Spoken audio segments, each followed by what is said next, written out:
Amor. That's it. And now we have the second presentation.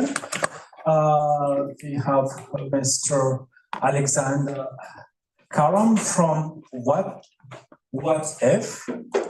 Nice name. From Media Lab Byron. When I was reading the abstract, I just read one among other, says the what if we tell stories about people in conflict and their solutions. But we will give the floor to him to hear more from Mr. Alexander, like what they are doing in the what if. Thank you, Hazrat.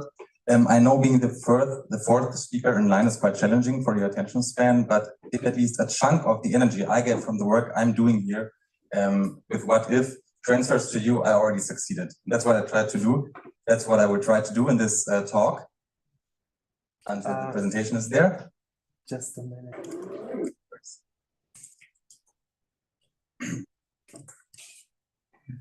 I can already explain briefly to you what we are doing. We are actually doing constructive journalism in crisis and conflict regions, focusing mostly for now on Lebanon and Afghanistan. Constructive can mean a lot. Yes, perfect. Thank you. Constructive can mean a lot. I will explain to you further later how we actually implement it. I'm Alexander Karam. I'm a journalist. I worked since 9 months in this project, and I'm the team lead currently. We're a team of 4 people, and as I said, we're doing constructive journalism in crisis and conflict regions. When we first saw the possible application for this conference, we discussed in the team whether we fit in diaspora communication. But after discussing it, we saw there's lots of overlapping with diaspora communication. And as you can guess from my second name, Alexander Karam, I was of Lebanese roots. And if I please go back one, yes. If I open the news. When I opened the news in the last weeks and days, it was quite depressing and challenging to see what was happening in the last days and weeks. But regardless of my personal connections, even if I opened the news and saw something happening in Afghanistan or in Sudan or in Yemen, it's always this depressive vibe you get from the news, because you have this conflict narratives being repeated, and you only hear from the people who are actually enhancing the conflict, and not from the people who are active on the ground and could have or have the solutions actually as an idea or already partly implemented. That's a feeling where I'm not alone with. Please go back, go forth one slide. Yes. It's called news fatigue and news avoidance. 40% of the regular media consumers already feel worn out by the daily news. 40% even go so far that they say they do not consume any news anymore because they can't handle it anymore, because it's always the same, always conflict reproducing, and always this depressing thing where you don't see a future. You just see the daily death and the daily misery going on. Especially if you're part of a diaspora, living far away from your homeland or your roots, and having your daily life going on, and you see what's happening in your home country, your root country. We heard it in the talks before. You feel this urge to get yourself involved or to do something. Out of the same motivation, a research project was established, which is called Media for Peace. The project is funded by the University of the Bundeswehr, which is the armed forces, which is quite a discussion worth, but we can discuss this later. The research project Media for Peace was set up with the Media Lab Bayern, which is an innovation partner doing the implementation. And we from the What If team are the actual implementation of the whole research project. We are focused on Lebanon and Afghanistan. Why those countries? Afghanistan, back then it was labeled a conflict country, and Lebanon, back then, 2021, labeled a post-conflict country. This changed somehow for Lebanon, but we're still active in both of those countries. One, yes. So in the first part of the project, we tested a lot. We tested, okay, how can we actually start with doing peace journalism in conflict and crisis regions. So we went there. We went to Lebanon. We spoke with a lot of experts and people in Afghanistan or around Afghanistan. And we found out that there's a lack of public spaces where people can exchange. And there's this this feeling of desperation, because you hear these talking points all the time again, which I mentioned before about the conflict and all the desperation. So we saw two possible approaches. We saw first future-oriented dialogues, where we bring people together, open up public spaces where they can express themselves and exchange themselves freely without hierarchy on conflict topics or about conflict topics. The challenge, of course, is if you talk about conflicts, inner conflict regions where people have been socialized by those conflicts, it's very hard to get out of your narratives, which you learned or which you heard all the time. So those dialogues are moderated in a futures thinking way, so constructive. So the moderator of our dialogues tries to move the discussion to the future. How about seeing Lebanon in 10 years? How could we implement this in this project? How could we develop a social contract? Or in Afghanistan, imagine Afghanistan without Taliban. How would it look like? So we really try to be really visionary and imaginary to open up those new ideas and new visions. All of the dialogues, which are a safe space for people, so they will only be recorded, but just for journalists, they will not be published. All of those insights are then being published as, for now, an article, a peace journalism article, where you have all of those ideas collected in a storytelling manner, so in a journalistic manner, and then being published. So more people can read what was actually discussed in those dialogues on this conflict, trying to overcome the common narratives. Please, one. Yes. So in 2024, we already had 17 dialogues with in total 79 participants on 13 topics. Now the question, how do we get to the topics? We have a monthly call for topics where we invite people who are on the ground in Afghanistan, in Lebanon, or in the diaspora to discuss together what's actually currently relevant or what should we discuss. Those are the topics that we already covered this year. In Lebanon and Afghanistan, we have, I will go briefly into two of those topics later, but here you have a quick overview with the number of the participants in each of those dialogues. Since I don't have a lot of time, we'll just continue. We're now heading directly into the first dialogue, which we organized in Lebanon around or on the topic of peaceful coexistence in Tayuni. Tayuni is a neighborhood in Beirut where you have two districts, mostly Christian and a mostly Shia district, which after the port blast of 2020 in Beirut was a conflicting ground in terms of that there were two different political groups who shot each other and in the midst of daily civilian life. 6 lives were lost. And we thought, since this happened in 2021, it's now 2024, nothing happened there regarding like how can we counteract this. We thought, okay, we should do a dialogue on how to prevent that this happens in the future. So we brought several people together with another initiative where such a conflict was solved. So we brought those people together and discussed in Arabic with the people involved there, how can we open up spaces for you to meet? How can we open up spaces for you that this is not happening again? And we succeeded somehow that we found out after 2 dialogues that there's only $300 needed to finance a space, the generator for a paid space for 1 month where people from both sides can meet. And the people who were present in the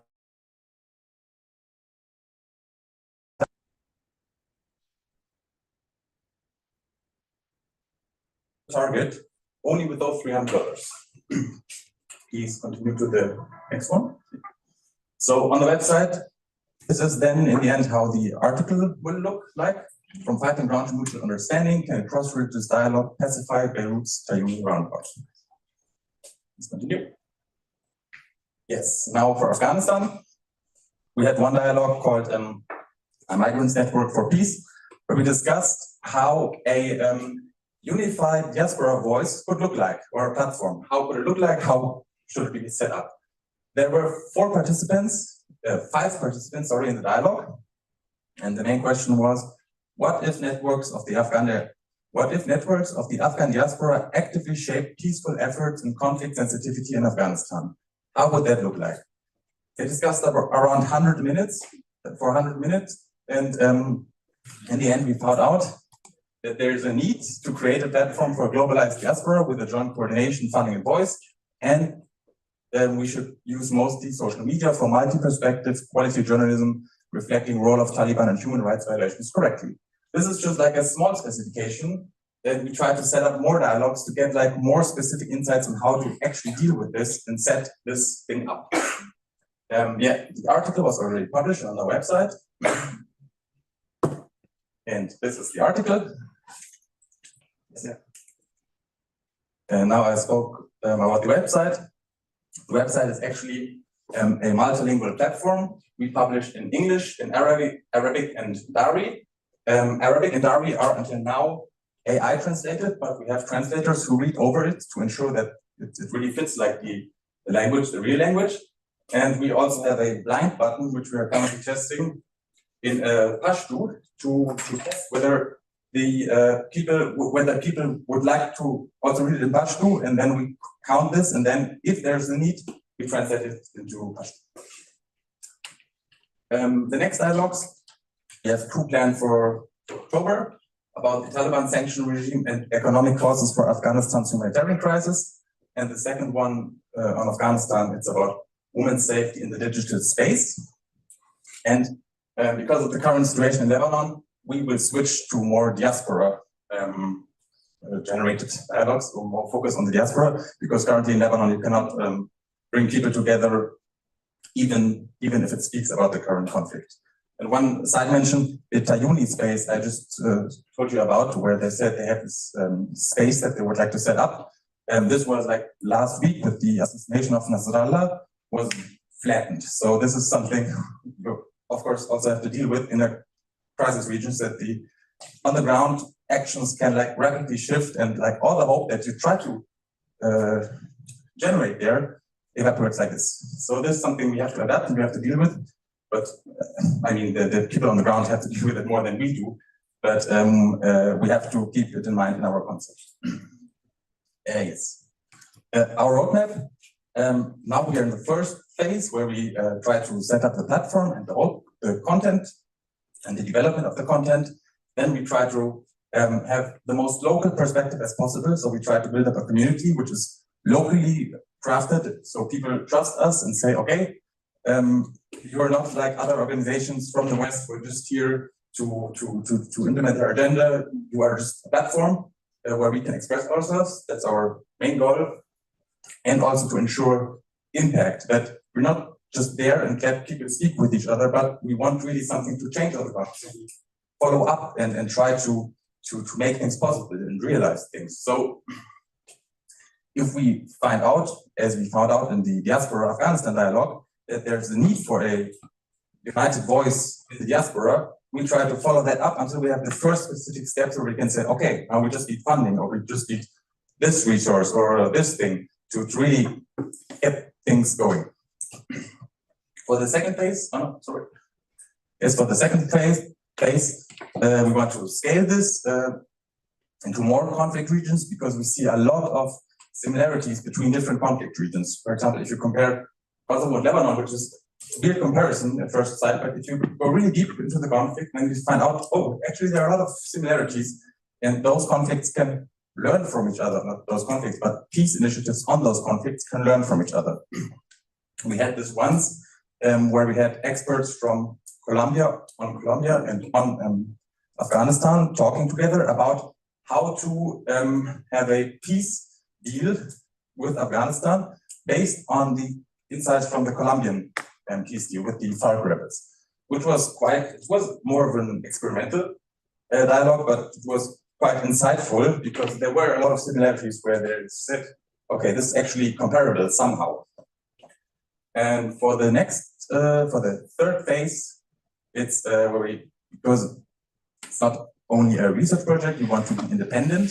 That's one goal of of our donor, that they say we need to be independent to have those insights and the possible good we're doing, to have it on the long term, and not when the funding is stops, then it's gone. So we established currently ourselves as an independent media outlet, and we want to diversify it in the future, develop new products, and really be sure about our impact on the global stage.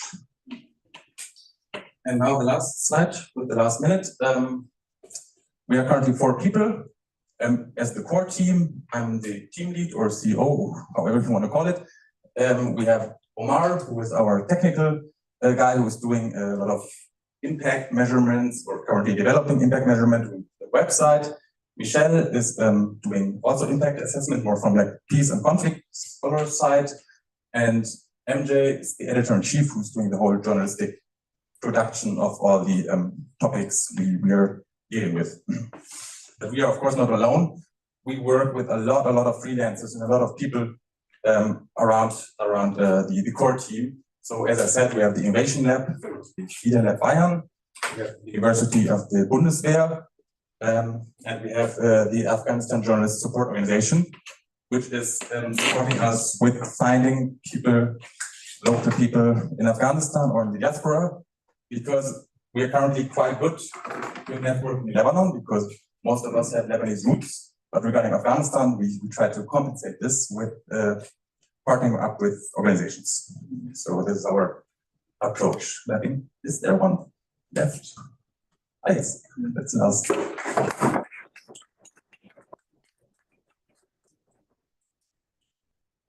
Thank you very much. We have very limited time, but fortunately we have a coffee break. I think people may have lots of questions. Although he explained, I think, quite well. So I think for me, it's clear what it is doing now. But again, if there are some questions, I think we could have those questions during our coffee break. Just approach me. Yeah, please. So now we have a coffee break for 15 minutes. Although we are running out of time, but we are trying to readjust the time, because unfortunately we received a last minute announcement from one of our presenters that she could not come, so we could readjust the time. Yeah, we're kind of like running out of time. Okay, let's have a coffee break, then we'll be back 15 minutes later.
So once again, thank you very much. Now we'll keep the presentations again.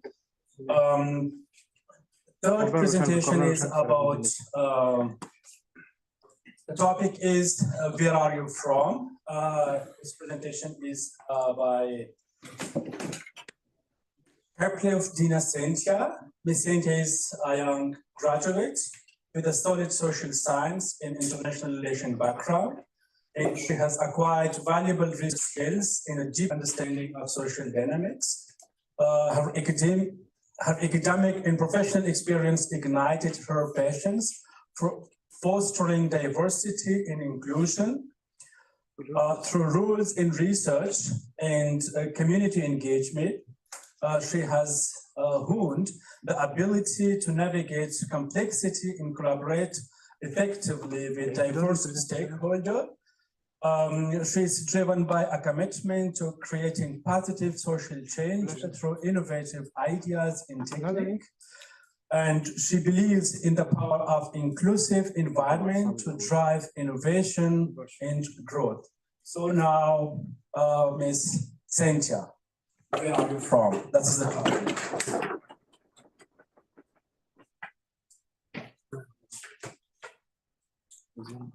Thank you very much for this warm introduction.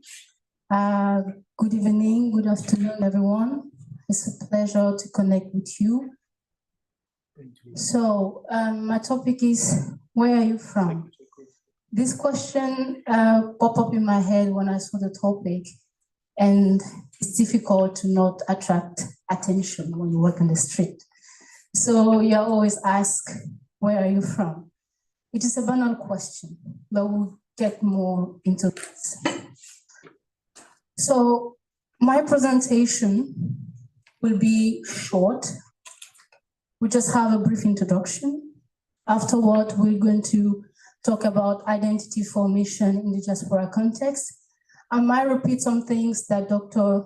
Mega talked about, but I'll be really not as professional as he was, I guess. Also, I'll be talking about diaspora communities and social media platform, and conclude. My first question is, how open is Germany in facilitating the integration of diaspora community?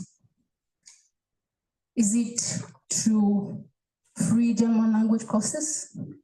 Or is it through free job center training skills? Or as well, is it through traditional media? So, what we have noticed or observed is that the African diaspora in Germany faces systemic hardship, especially in traditional media. And this hardship arises from marginalization, underrepresentation, and othering. So I will explain the concept of othering. But before that, again, I would like to ask you this question. How many people of African descent have you, or do you know in news media in Germany? Can you answer? How many people of African descent are in newsrooms in Germany? How many TV shows in Germany do you know? One. Okay. How often do you watch them? And how many actors of African descent have you ever seen in this TV show? The silence of this question send me back to this quote by John Cantera. He says, they can be singers or dancers, or rather prostitutes, pimps or drugs dealer, because that fits the cliche about Black people. But where are the Black judges, the Black police officers? We are the Black inspectors who are intelligent and change, and who manage to solve their cases without being a side chick or soap workers. I do not think that such paths are not even writing with the Black person in mind. So this is to show you how we are visible without being present. And it is a very sad reality. So the German society actually is becoming like the mini US. It's the way anyway I perceive what Germany is becoming today, the mini USA. But how's actually Germany dealing with the question of diaspora? So looking at the topic, then I was intriguing to know and to check how actually a social media platform used in Germany.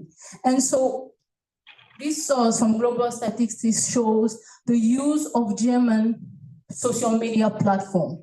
That is from the all population. And you see that Facebook, Instagram, Pinterest, TikTok, and whatever are among the most used applications. But if you go to the social media popular message app, WhatsApp comes first, Facebook comes first, etc., and Telegram. These are the social media use of social media in Germany for the whole population. That is native German, diaspora, everybody included. But how can we actually assess the representation of African diaspora in, or just the diaspora community in social media in Germany? But when you contrast this study with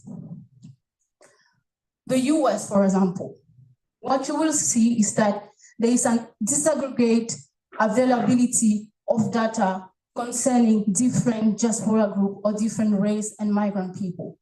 So the first question, for example, would be, what Black Americans are more likely than other racial and ethnic groups in the US to get their news on the TV? Black Americans are more likely than white Americans to get news from certain social media apps or sites like Facebook, TikTok, etc. Black Americans sees issue with the way Black people are conveyed in the news. And Black Americans tend to be underrepresented in US newsroom.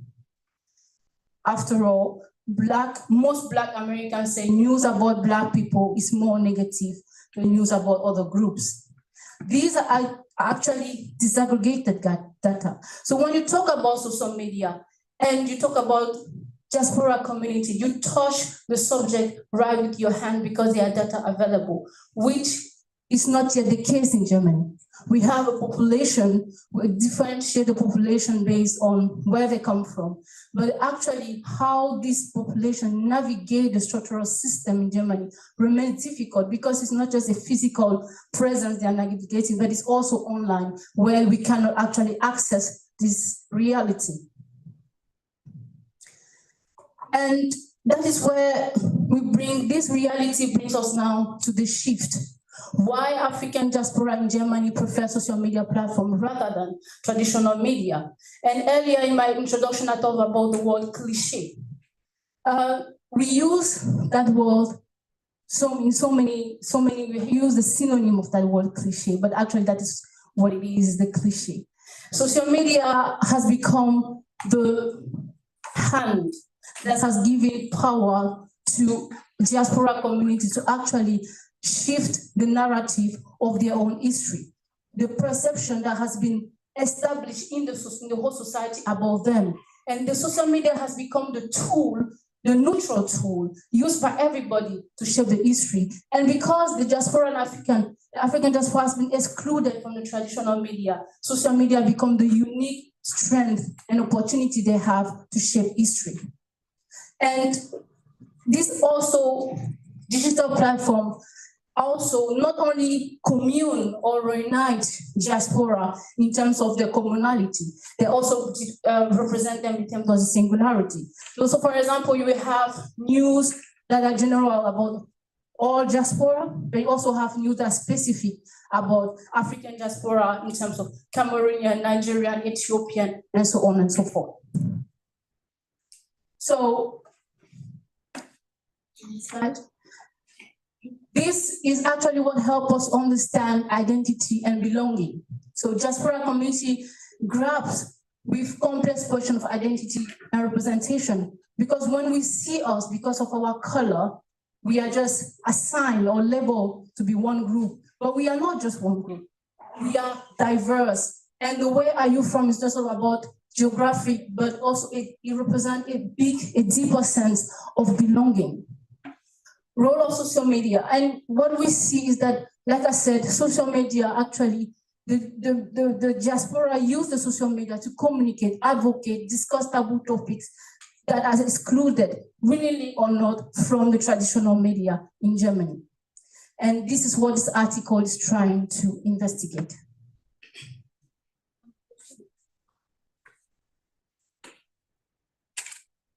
The identity, the formation of an identity.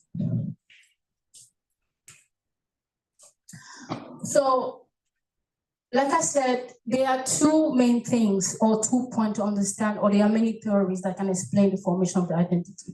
But for the present case, I decided to use the identity, the theory of soul, how we thought about the concept of becoming and hybridity. So basically, it's all about constructivism, right? But the particularity of Hall's theory is that said the diaspora actually, they don't lose their identity, but they actually find a means to navigate this identity. They don't give up, but they embrace another diversity. And this difference is actually what brings up the term, the concept, hybridity. So they are no more 100% what they was when they were, but they are no more 100% who they are supposed to be in the whole society. But they're becoming a middle point. So you will see when you go to the restaurant. Earlier today, Professor Hannah presented the restaurant of Arab, for example. So when you go there, there's a restaurant that represents their culture in terms of food, in terms of music, in terms of discussion, in terms of topic. And they are discussing that these places are the sphere where the identity are maintained and protected in a way. But when they are jumping into the general society, now they try to lose and give. And this is where the concept of acculturation comes in. And for me, I found that the acculturation then becomes a bit of, it surpasses a bit the concept of hybridity, because it's not just about giving. It's about at a point making a decision between, do I still hold on my cultural identity or my home identity, or should I lose a bit to integrate more? And this is a challenge that most of diaspora community are facing on a daily life. So the where are you from reflect identity politics, navigate national and any identity, because now you have to decide if am I completely African or am I now African German? Am I just German? And that is what Mega talks about when he talks about national identity, and he talks about as well ethnic identity. So you have to make the difference, because there are also people who relate differently. The layers of identity changes along the line. And there are people who, because of their background, their history, decide not, for example, not to relate to their home country at all, and decide to adopt a new identity. So that as well, I consider that you have to navigate, and as well can decide they are not part of any diaspora community based on the way they perceive themselves and aspire to. And you cannot call that person as being part of a diaspora. So you see the concept of diaspora itself become difficult because people identify differently based on different layers of identity.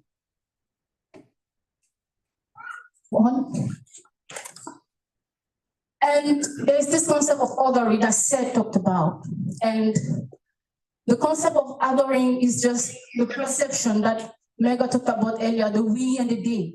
So, but in this we of the day, it's not just about saying that this is the way I'm perceived or not perceived, but it's about more the way of inclusion and exclusion. And the othering is actually where it's putting the diaspora in a place where they cannot be included, because they are saying like, others. It's just about others that are not us and that we cannot accept them. That is what it means.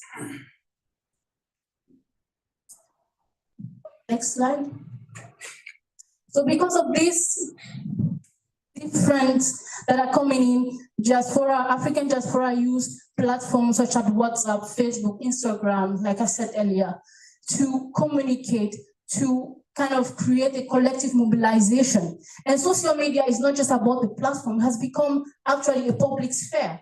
So the explanation of public sphere is that it is about a place, an open place like Village Square, of cafe, or forums, or podiums where people stand like here to debate about something. Social media has become an online public sphere where people actually use it to mitigate, to fight, to represent themselves, to change the story.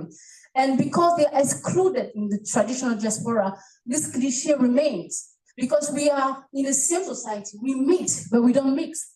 And if we don't mix, we cannot understand our differences. We remain with biases in our head, in our mind about one group or the other. But what we forget is that these people are paying taxes. These people are contributing to the development of the whole society where they are. These people are not just working on second-hand labor work. These people also have higher position, really respectable social position, the way it has been defined by the society. And by this saying, that means actually that these people, social media uses this platform to valorize what these people are actually bringing into the society that are excluded from the social media. But if we go to the next slide, I'm running out of time. Go to the next. So if we, the previous one, please, this is the conclusion. So when it comes now to bring the different perception of how we identify as being a singularity community in terms of Ethiopia or Cameroon or Senegal or Afghan of Lebanon, it also comes a point where we actually identify not in terms of this country, but race becomes the fundamental identificator of identification, becomes the fundamental star of community. And a practical example has been the death of a Cameroonian in July 2024 in Berlin.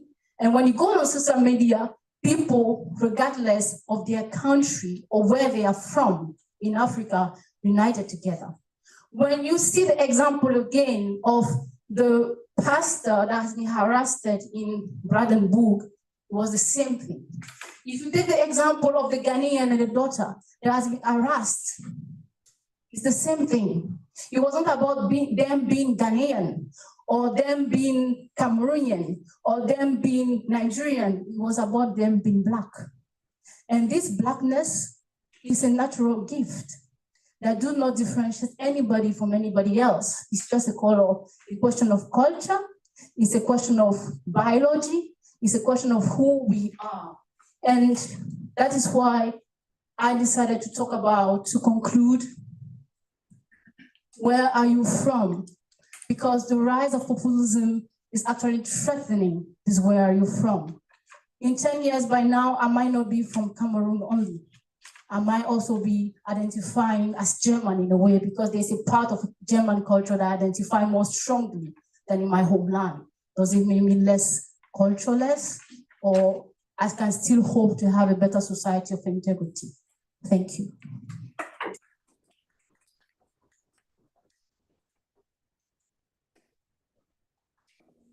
Thank you very much. Now we have time maybe for one question.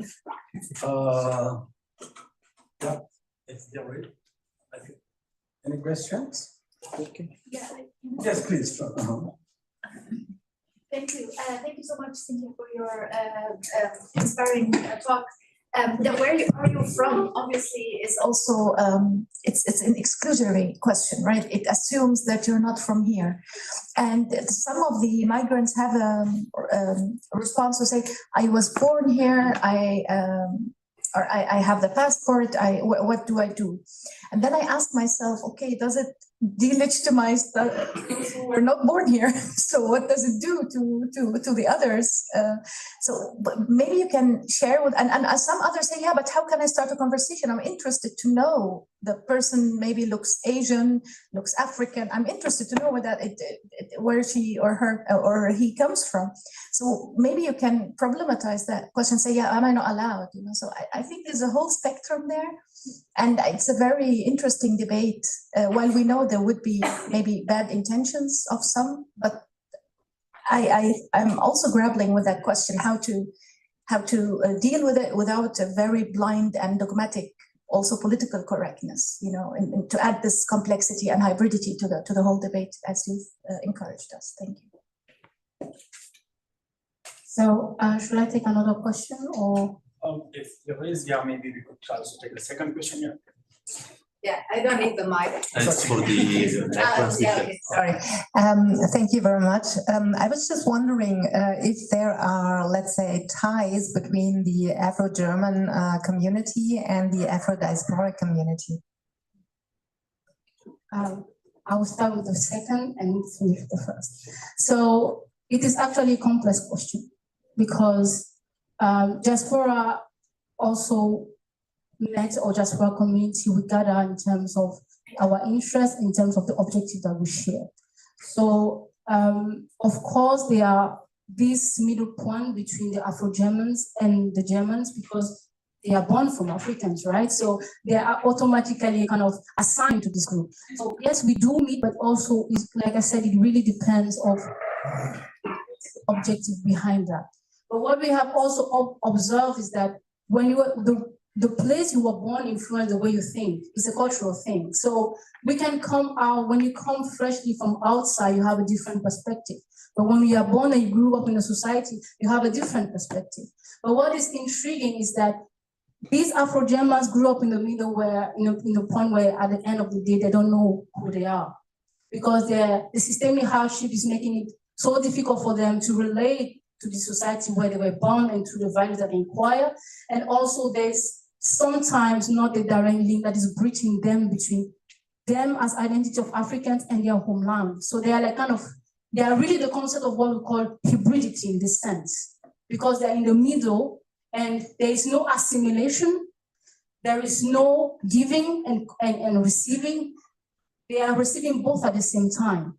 And so they don't know how now to identify. But when we create these spheres of social media, for example, when they go online, then actually they can relate, for example, to the story of somebody who was maybe an African German. There's this African German that is playing the football team of the German national, right? So if you look at somebody like that, he will say, so I can make it actually, right? That is the communication that is transferring between or transcending through social media. And that is how actually digital community, diaspora community are also created in a way. So, and that is how they can rely. But on a physical face, I wouldn't say it's just the only way to meet in terms of objective, but the family, the immediate family also play a crucial role. If they do have association, organization where they meet often, then you can find the diaspora thing. And to conclude, I wouldn't take your question as a question, but as a comment, because for me, I've really felt it like a comment. So you're right in that sense. Like for me, it is difficult to just say one thing or just to identify one perspective. The multiculturalism of what we are or what we become throughout life make us to see life in different perspectives. And because we see life in different perspectives, we cannot have the same way of thinking all through. We change we change with our experiences, and this experience we cannot take them away. We remain with them, and actually it is what the diaspora community are trying to explain or trying to, don't see us just based on one layer, see us on multiple layers, and this is what actually influences the way we interact with them.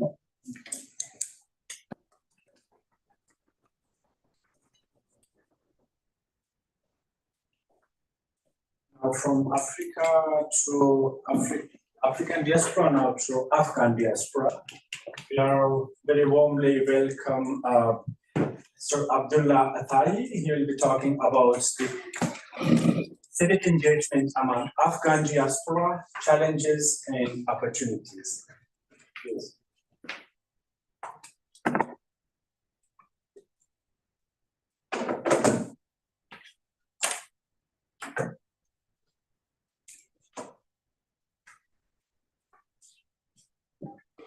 Thank you very much. And I thank the organizers for giving me this opportunity to present the topic today. Well, I'm basically doing my PhD and I'm in the middle of my PhD. So the data that I'm presenting here is a raw and initial finding, so that need to be deepened later. And I'm very happy to share it with you.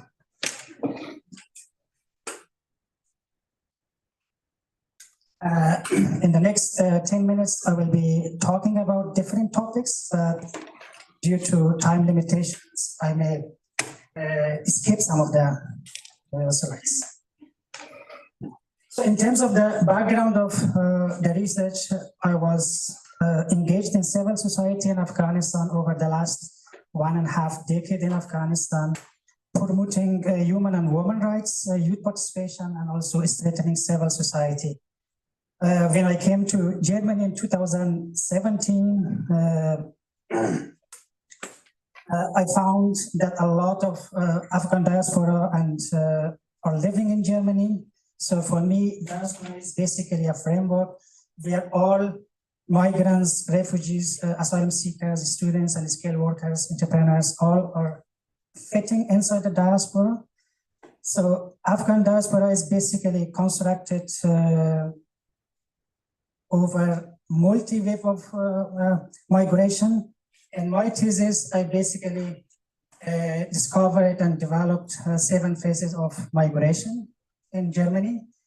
The literature and also statistics shows that until 1967, around 2,000 Afghans were living here in Germany, but as of September 2024, according to the status, around 420,000 populations are living here in Germany.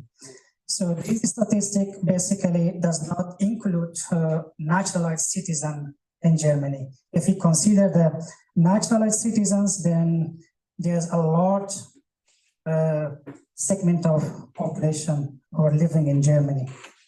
I'll skip this part. So in order to set for myself a boundary, because diaspora is a broad topic and can be studied from different aspects. So for myself to set a boundary, I just made these 3 categories. I study the anjumans or associations. I look into informal networks and activist groups, as well as I'm looking into members of political parties. There are some Afghans who got membership of the political parties, and I'm looking how they bring migration topic into the political parties and to what extent Afghanistan is basically in the political party discourse. So due to time limitation, I will be talking more about associations and anjumans, as well as informal networks and groups. So I do not talk about members of political parties now.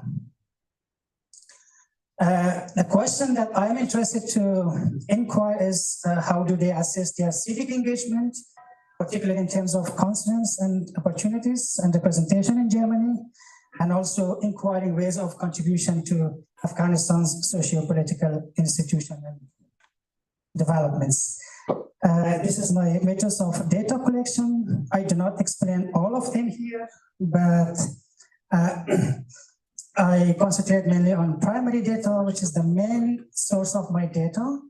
So I made interviews, I'm observing the events. I get a lot of observations. Thematic events refer to conferences, seminars, as well as roundtable discussions. I monitored, observed protests and demonstrations, cultural and art events, and day-to-day sittings, which refer to informal gathering and celebration these things. Document analysis, also one of the integral part of my study, into their charters, profiles, reports and brochures, and also social media and website. I basically apply grounded theory, which enable you to study a phenomena and develop a new theory, since other theories does not fit to my study area, so I apply the grounded theory. According to this theory, the data analysis takes place in 3 stages, but I'm now at the 4th stages. So now talking about the term diaspora. While I was doing the literature, I found out that the term diaspora is not a native term or connotation among Afghan citizens. I look into different charters as well as profiles and social media. They always signifies like Persian or Pashto terms. or they use always Afghans or Afghanistani in their charters to call the members that they support. So Umid FAO, Your FAO, these are the name of the organizations. They also frequently utilize connotations like Afghanische Kulturverein, Deutsch Afghanische. If we break it down to ethnic organization, then there are Khorasan FAO, Pashtunische Kultur FAO, Hazara FAO. So they also use Afghan or in their charter and profiles. So among the socio-political networks, which are informal networks, they always use Afghanistani and Afghan. So I skip this part as well. Types of institutions. I divided basically into two parts. One of the associations, which are formal registered association, which they have bylaws, charters, and also formal members, but there are also groups and networks. So there are religious associations in Germany. There are Muslim Vereine, but also Hindu and Sikh from Afghanistan. There are culture, art, educational, and health associations. Well, there are also recently a lot of research and knowledge production associations that have been registered in Germany. Sport associations we have also among the Afghan diaspora. In terms of the number, I have collected more than 150 associations that have been registered in Germany. And there are also networks and groups that are informal, they are not registered, that are active.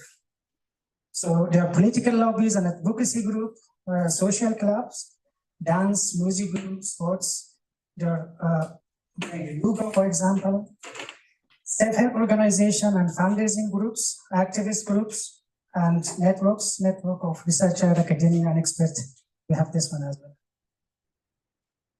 So the associations basically consist of different members.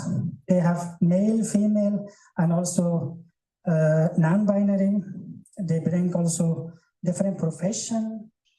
In terms of independency, they are acting and operating independently in terms of decision making and also self-management.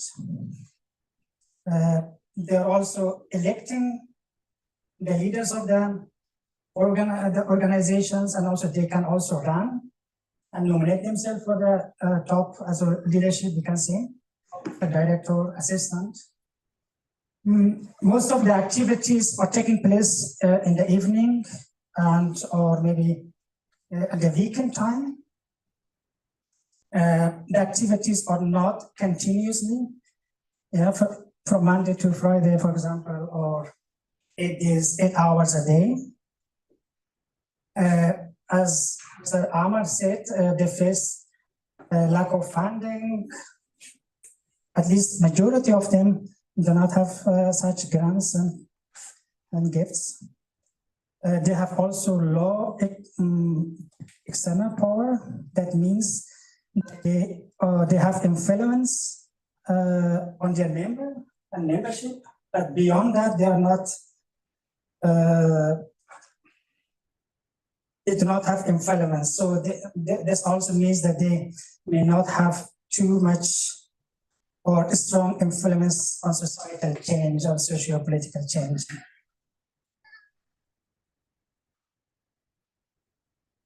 So these are the activities and programs that the organizations and associations operate in Germany. This also based on formal and non-formal, informal networks and groups. So the formal organizations always apply project-based activities like legal counseling, social work, employment, and these things. But there are also some other activities like culture events. So I should skip some.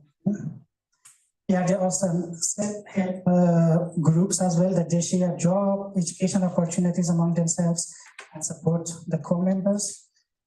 They are also supporting Afghan women and girls in Afghanistan. yeah, they have also informal gathering like fans, having fun celebration of on occasion. So this is the most important part of my PhD that I trace it. What have been the diaspora response to post-August 2021 socio-political incidents in Afghanistan? The first thing is that they have addressed human rights violations in Afghanistan. After, do I have time? Okay, good. After capturing the power by Taliban, a lot of human rights violations took place and occurred in Afghanistan against former government employees, activists, women, and girls. So Afghan diaspora shared such issues with relevant organizations, practitioners, as well as with UN special rapporteur on human rights situation in Afghanistan. The second issue is they support the agenda of non-recognition of the Taliban by the international community. This means that the Taliban's approach towards governance and society does not meet the internationally recognized parameters, and therefore they are not recognizable in the international community. They also raised funding and financial support for poor families as well as for the victims of natural disasters in Afghanistan. So related to women, they pushed the gender apartheid agenda in Germany and across Europe. Gender apartheid is a broad term which includes gender-based discrimination from schools and public movements and elimination of rights and freedoms in Afghanistan. Women also pushed or demands right now as well. They are demanding to be present at international summits and peace talks with Taliban to have a loud voice. They want to support women inside Afghanistan in order to be economically self-reliant. Mental health is a big issue, and they are advocating to support women inside Afghanistan, particularly those women activist detainees who have been released from the Taliban prisons. But in terms of communication strategies, basically the diasporas are moving in the social media and different channels. So they are carrying out political activism and addressing human rights violations in Afghanistan, as well as communicating that with other diasporas and deliver it and share it with relevant organizations and actors in Germany and across the Europe and across the globe. They conduct online campaigns related to one specific issue. They write petitions, letters, and statements related to an event, person, or issue. They write in various newspapers, websites, blogs, and social media. There have been different hashtag movements like Stop Gender Apartheid, Support Afghanistan, or Don't Forget Afghanistan, and so on. So I want to conclude that the diaspora have been active in social media. They are trying to maintain their cultural identity, language, and tradition in both cities. Yeah.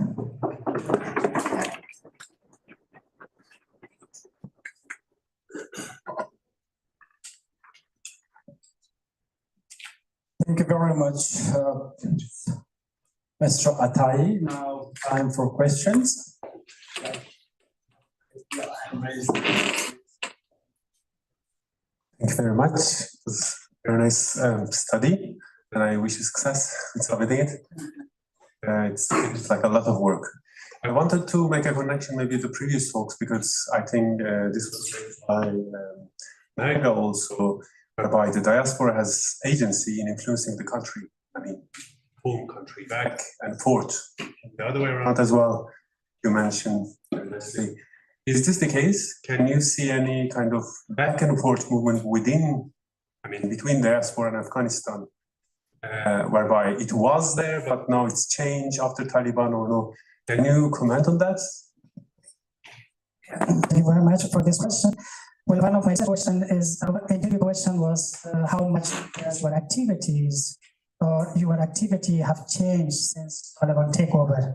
And there is a much difference between the activities and programs that they had before August and after August. For example, after August, they have been very active in evacuation and migration politics here in Germany, supporting those people who are at risk. But before, there were broad topics like rule of law, like election, supporting women. But right now, they're still supporting Afghan women in Afghanistan and lobbying, and they're connecting and communicating with international community, but in another form. Yeah, before they had some projects, developmental projects, schools, hospitals, they were engaged with that, and bringing some children for healthcare here in Germany. But now these activities have been limited. But I don't know to what extent that have been limited, but that's it.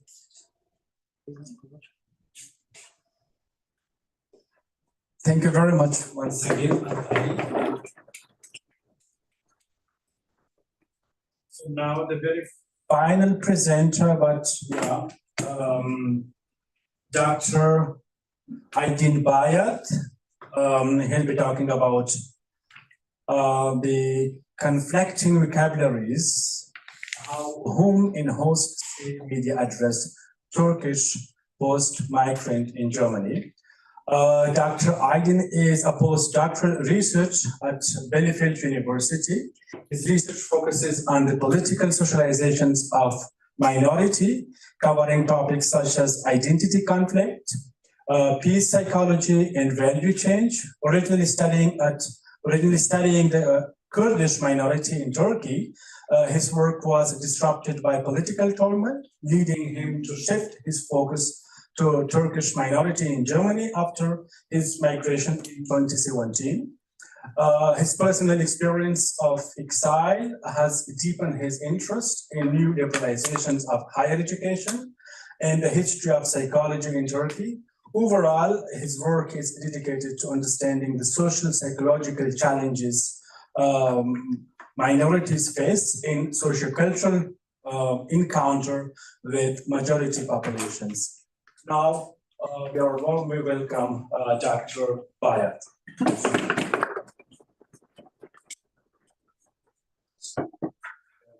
I have to speak to the microphone, right? Yeah, Yes. sorry for No, it's all good. Thank you very much. I mean, it's a bit heavy, I would say, burden on my shoulder to be the last speaker afternoon to boost the mood, but I will try my best. But all of the team, I am also a psychologist, and also this is maybe the elephant in the room or the only one in the room, the outsider a bit. But I have to say, I also share this coffee break, that many dream of mine is apparently realized here. When I listen to you, I really listen to all of you with astonishment, because you are decolonial, you're feminist, you're making practice and research all. So I feel very, very lucky to be here. I'm a social psychologist. We are, most of us, social psychologists, but what we are doing with media, because we are interested in how media influence people. To be able to say this, I have to introduce the project, because this data that I will show you based on a project called Transmix. Now you cannot see the acronym, but yeah, it is funded by BAF. And it's finished already, but I will present you some of the data that we have still on hand. Maybe we'll publish it soon. So the idea is how these transnational influences that you all very well know influence migrants' identities and social cohesion in Germany. And for that, our first study was to look at the media, because the media represents different nation states via languages, most of the time, not it's always the case. So that's how this can influence. And we use concept of post-migrant because of the fact that not all of the people are migrants, but they're not free from this migranthood, although they are born and raised here, most of them. So we use this kind of umbrella term to define everybody who migrated or raised and born in Germany, because the media that represent or address them would influence them. And we can continue next, please.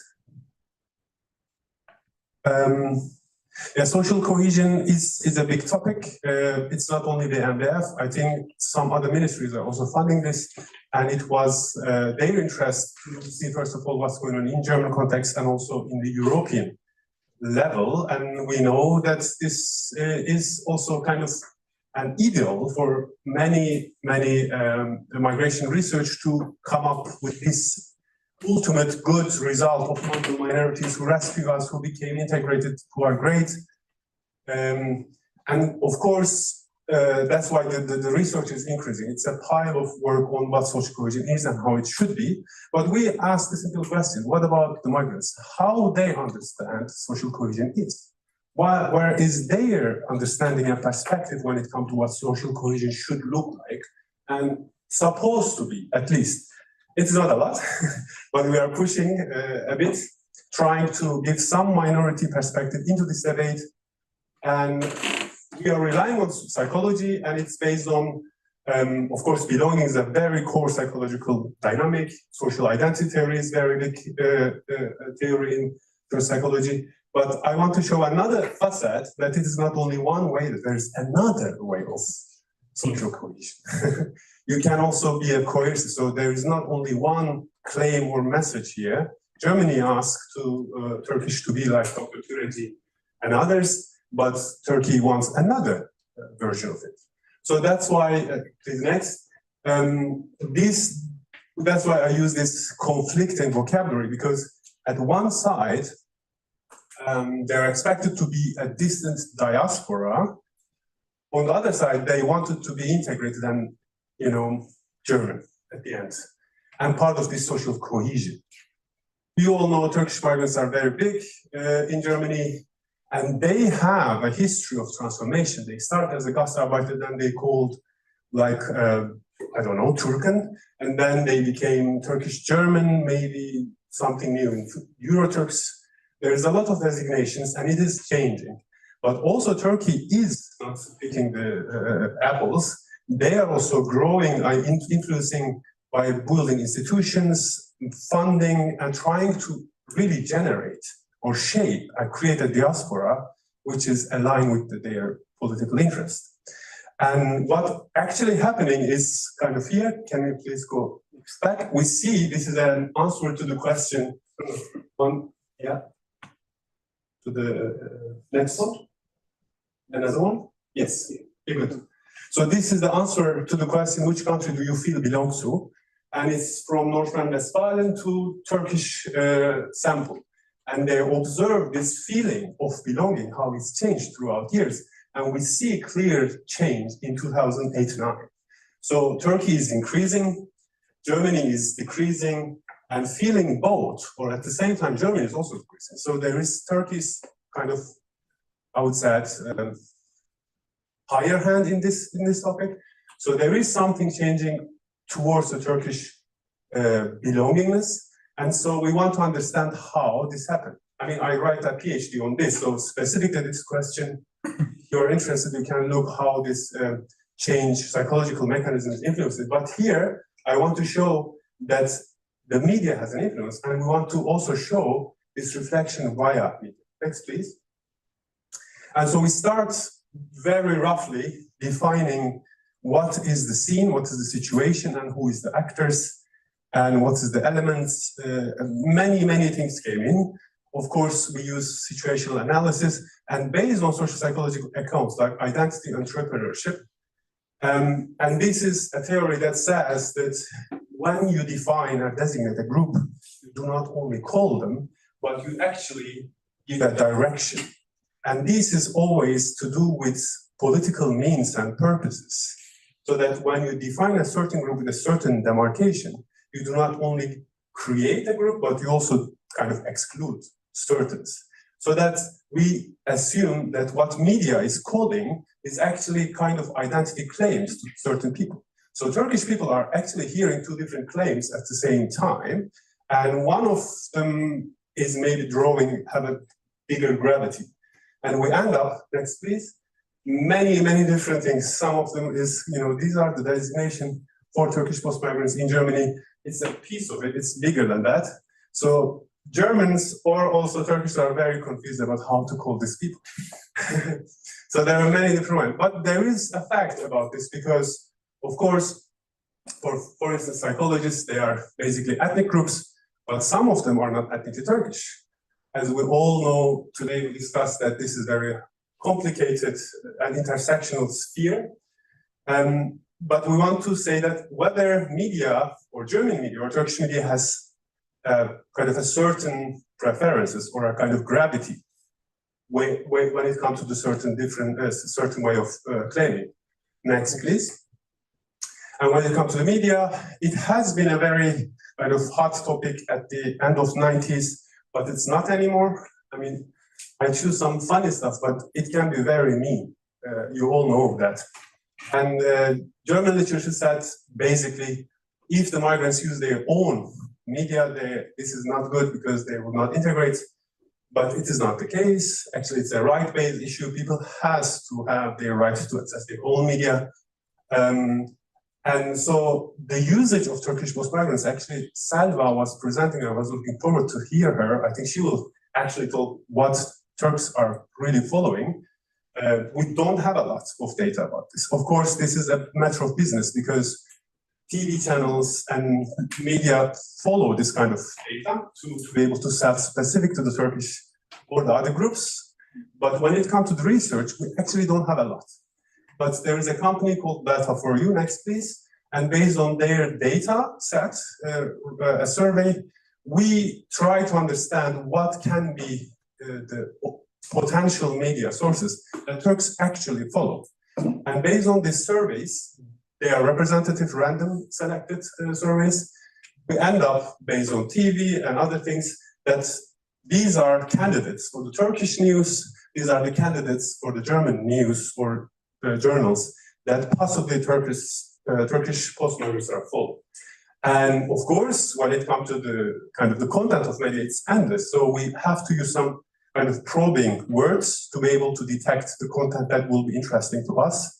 We're interested in how media call the Turkish post-migrants, so we use Turkish media keyword and diaspora for the Turkish ones, and these are the kind of results covering the time period that has some kind of change. And it's a lot of data. I mean, we are talking about the news, so some of them are kind of one paragraph, some of them are pages. So it's endless. That's why for the German one especially, we go basically kind of a randomization. We select 12% of entire data set based on the newspaper, ratio of newspaper, and based on distribution of the years. And the same for the diaspora. We also make cleaning, and we end up, next please, I guess, these kind of data sets. So 133 out news for the Turkish one, 264 for the German ones. And we run two spontaneous data analysis, one in German native speakers and the Turkish speakers. I mean, it was me and some other friends. And we run, next please, qualitative content analysis to look how really people are addressed. You know, these people that we call Turkish post-migrants are addressed into media. That's why I put flags, although I don't like, just for you to remember that this side will be the Turkish media, this one will be the German media. And also, we decided to also look at how they define or designate the countries, like how Turkey talk about Turkey and how Turkey talk about Germany, the same for the German media. And there will be a lot of numbers. It's again raw data, but bear with me. Next, please. So when we look at overall, these are the results. So Turkish media tends to call post-migrants the member of the nation, predominantly, like 53%, or their diaspora, which is like 80 something. But when we look at the other side, the German media talk about them Turkish origin or Turks. So both countries' media predominantly kind of aligning with what the state asks. But also there is some space and kind of, although small, like small percentage, like 12%, that actually they also mention with their social reality. When you look at the newspapers, it's not very different from each other.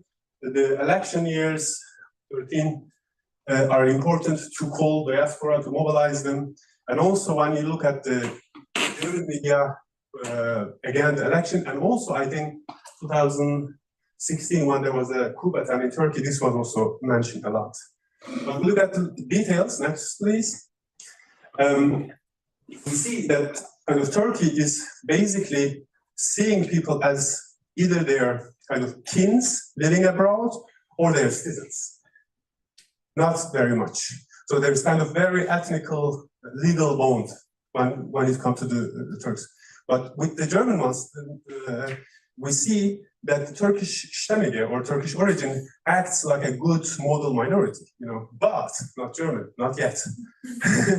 Germans with Turkish origin, Turkish with German passport, we call it even that one, citizens with Turkish origin, they somehow, or the good one who became, you know, politician and integrated. So, but still, it is not German enough.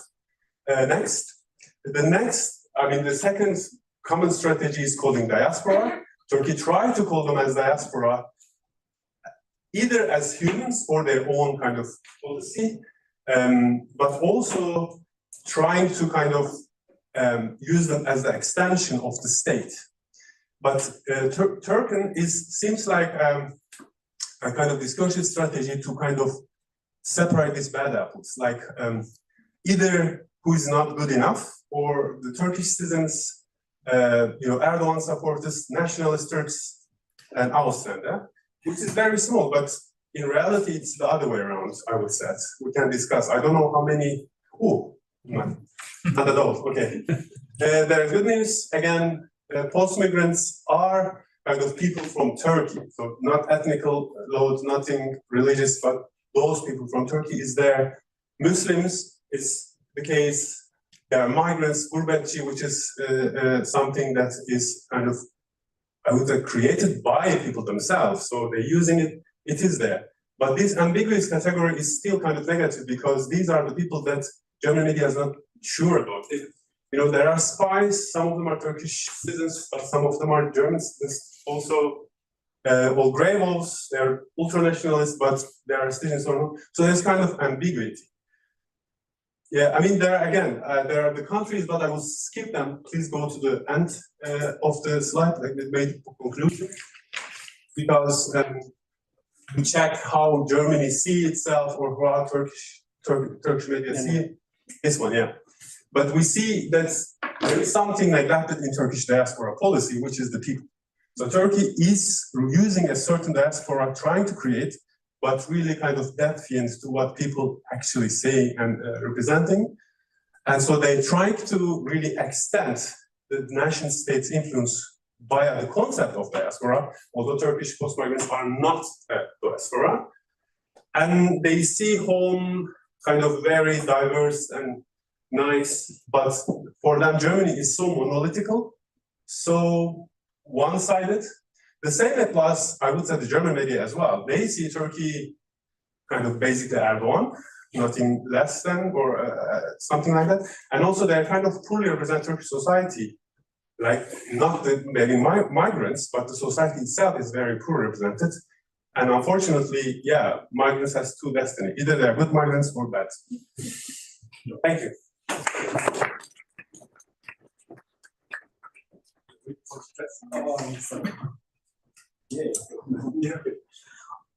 Thank you very much, Dr. Bayat. Yeah, so we have take questions if there is any.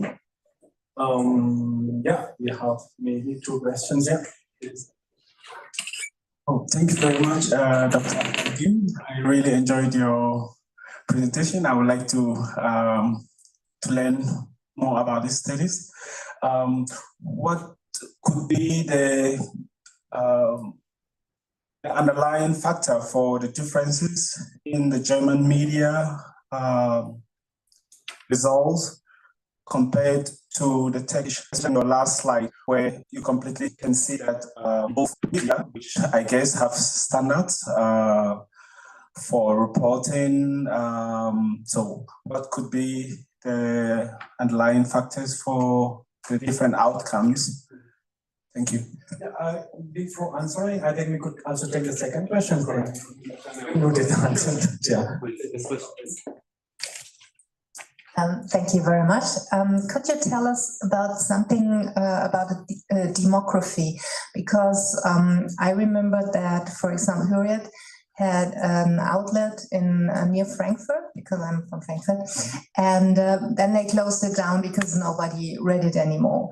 So my question behind the question is, actually, these media are rather consumed by older publics, and did you address that somehow in your study? Thank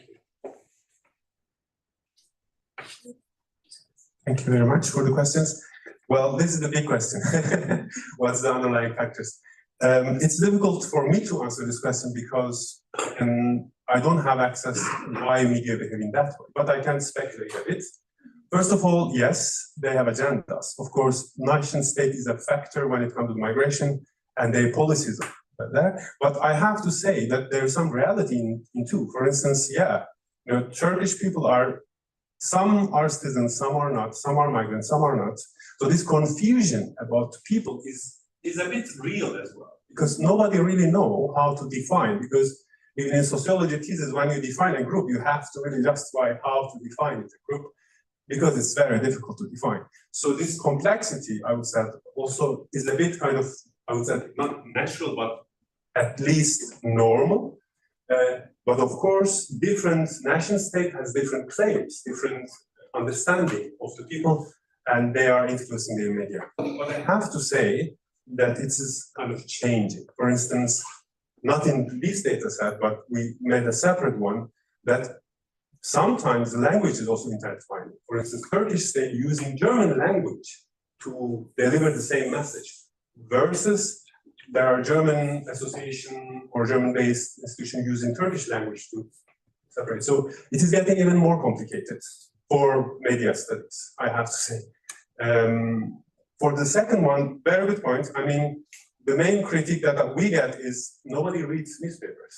But when we look at this survey data, we do not only pick the newspaper that people say that we read, but we also check the TV channels. For instance, Sabah is representing our TV, which is kind of the same, I would say, political alignment with the government.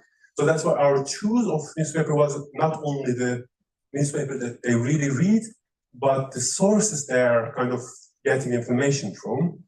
But yeah, this is true, especially reading in German language is very, very, very low, like very close to like even 1% when it comes to Turkish migrants, huge number. So this is kind of a limitation, but other than that, it is impossible to kind of pin something to study, that's why. But I have to say, this is not something I know. When it comes to demography of the people, if you're asking the data for you, data that we use, I think it's representative. I cannot remember, but they kind of basically make quota representation across Germany based on cities and then based on age, gender, so they kind of probe also and make interviews. But I have to say it's secondary data. It's not the data that we collect. We rely on them. That's why I was looking forward to this in Salva today, but she's not here. Yeah, unfortunately. She was supposed to be here and present, but she sent a message today at 12:30 that for some personal reason she cannot come. Thanks to you, I will definitely write it. So now it's time for the second break, and thank you very much.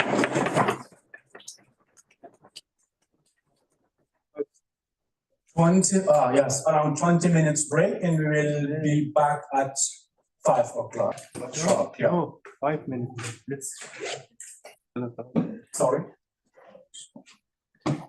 And if everyone agreed, I feel like a little bit shrink the break so we can have more time because later maybe it's gonna be like I'm too sorry, much. but I actually promised the other way that we will have a little bit of. Yeah, but it's up to Yeah, yeah, we could, okay, I think we could wait at 5 o'clock. It's still okay now. then you will have like a lot of time like later. But I don't know, it's up think to we you. could somehow adjust. It's still okay. But I think we can ask. Sorry. You can't reduce the break.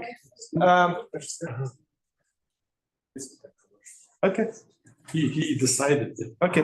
Sorry, because I promised at the previous break that I received some kind of issues that it was too short, that it was 15 minutes, so we decided to have this break 20 minutes, so we'll be back at 5 o'clock. I'm sorry.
این دیگه فقط در میمونه خب یعنی میمونه دیگه بس خلاص دیگه چیزی نه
not presentation, but a panel that will be moderated by Mr. Hussaini. The topic is about diaspora dynamics, communication, networking, and advocacy through emic and ethic lenses. So now I'm giving the floor to Mr. Hussaini. He'll be moderating and also inviting the panelists. Please. Mr. Hussaini.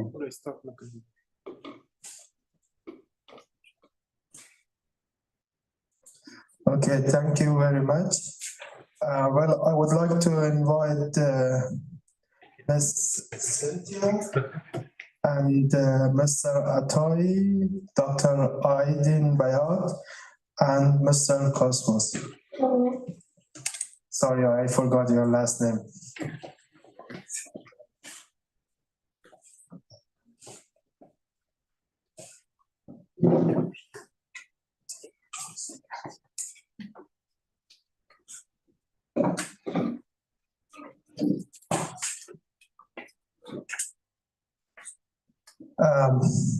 Well, it was initially planned that we have this session for 1.5, I think, or 1 hour and 15 minutes, but now we try our best to finish it in 1 hour. And I hope you cooperate with me with that one. Well, this questions is like kind of designed, or this panel is designed based on the research papers, but at the same time trying to answering the questions relevant to the conference or the questions that raised as part of this conference. So actually we were planning, our initial plan was like talking about 4 main themes and topics, which was started with the identity and then the strategies of communication and going back to the challenges and opportunities and finally recommendation. But now I think because of the time limit, and I already saw that you already talked about your identity issues and the issue of identity. And I think Rogue Agency, Mr. Cosmos is here on behalf of the Rogue Agency for Open Culture, which is an organization who are working in the area of more like relevant to diaspora, but more the African diaspora as far as understood. So he can also talk about it, but it's like you're not working in terms of identity as far as I know. Okay, that's why. So we just ignored, we just skipped actually the first part. So I will give you like 1 minute if each of you, if you want to add something more about your biography or something more about yourself, and then we'll jump to the panel discussion. Well, thank you very much. My name is Abdullah Atai. I have been living in Germany since 2017. I'm representing Baghdad Institute, which is a newly established diaspora organization focusing on research and education.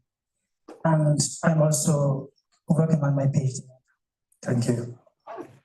Hi, my name is Cosmos. I'm originally from Ghana. I came to Germany through an Erasmus Mundus scholarship some 15 years ago. And I did that and did my PhD in Bayreuth, and currently been working with the diaspora community from Germany, supporting Rock Agency to find the best way that information can be shared from the diaspora to people in various African countries to avoid irregular migration routes, and yeah, be informed the challenges we face in Germany as migrants, because most people don't know this, and I will be sharing more lights on the work of Rock Agency. So yeah, thank you very much for the opportunity to be here. Thank you. Yeah, thank you. I am Aydin Bayat. I don't know what to add, but yeah, maybe something personal. I'm also new. I arrived in 2017 to Germany, and I have to say I am also turning my head around the issue of migration personally too. Thank you for sharing that. Hi again. I'm Cynthia or Dina, also can choose in between the two. I'm a master's student at the University of Osnabrück, just to add up, and also presently a co-lead of a project we are currently doing in Osnabrück on the youth organization. And yeah, that is also all about me to add. Thank you. Thank you. Well, we can start with you, Cynthia. Is that okay to say, Cynthia? Yeah, sure. Okay, good. Well, the question is, in what ways have social media platforms enabled the African diaspora to discuss taboo or controversial topics that are restricted in German traditional media and society? Thank you for this question. So I will just say that, like I said in my presentation, the social media has given the opportunity to diaspora community to really have a platform where they can express their need and advocate for their rights. But it's not the same, this expression is not the same when you move from one social media to the other. So when you move to YouTube, for example, it's going to be very, very kind of violent or virulent, depending on the topic you are addressing. But when you move to WhatsApp, for example, it's a more private social media.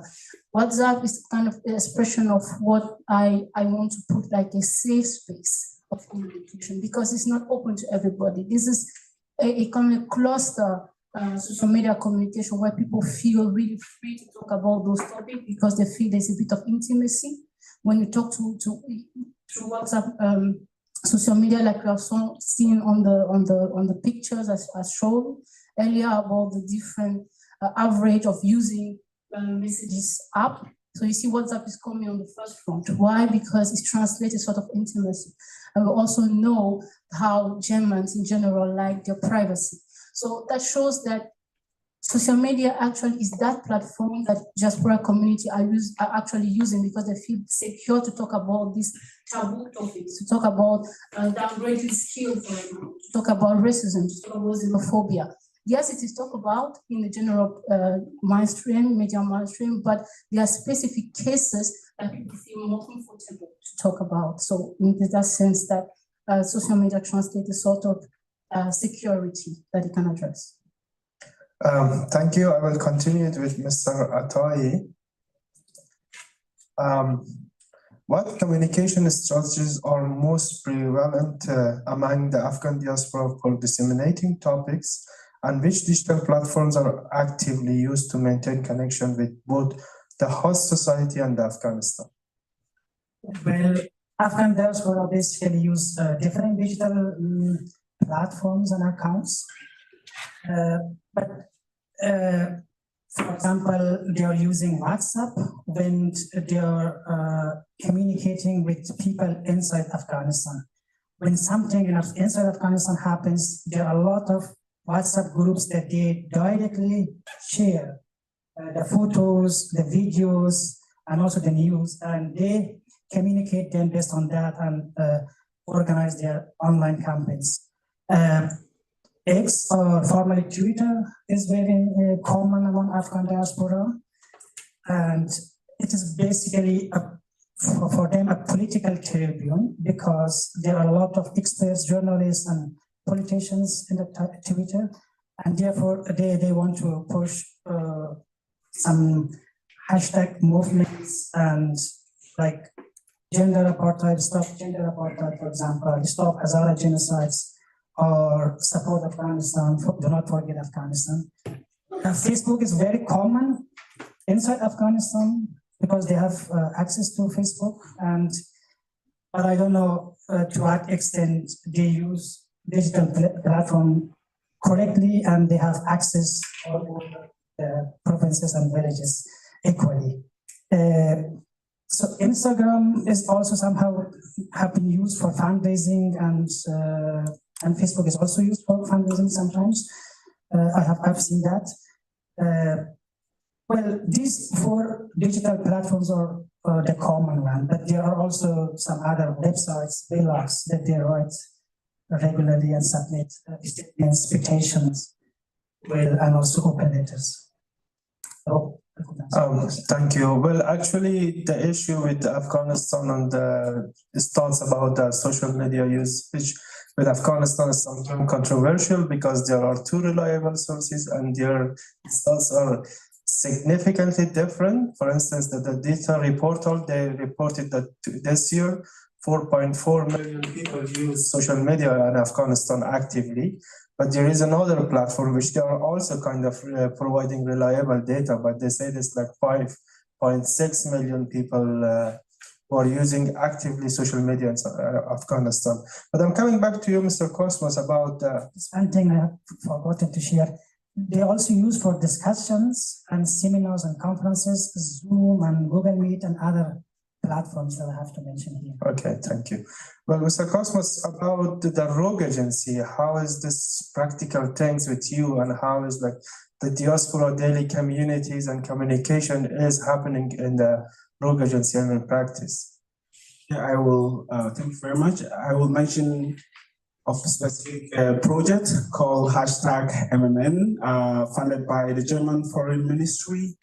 The goal of this project was to identify Ghanaians and Gambians who have migrated through the Mediterranean, as it's very common pictures on TV in Europe, the struggle that they undergo to arrive in Germany.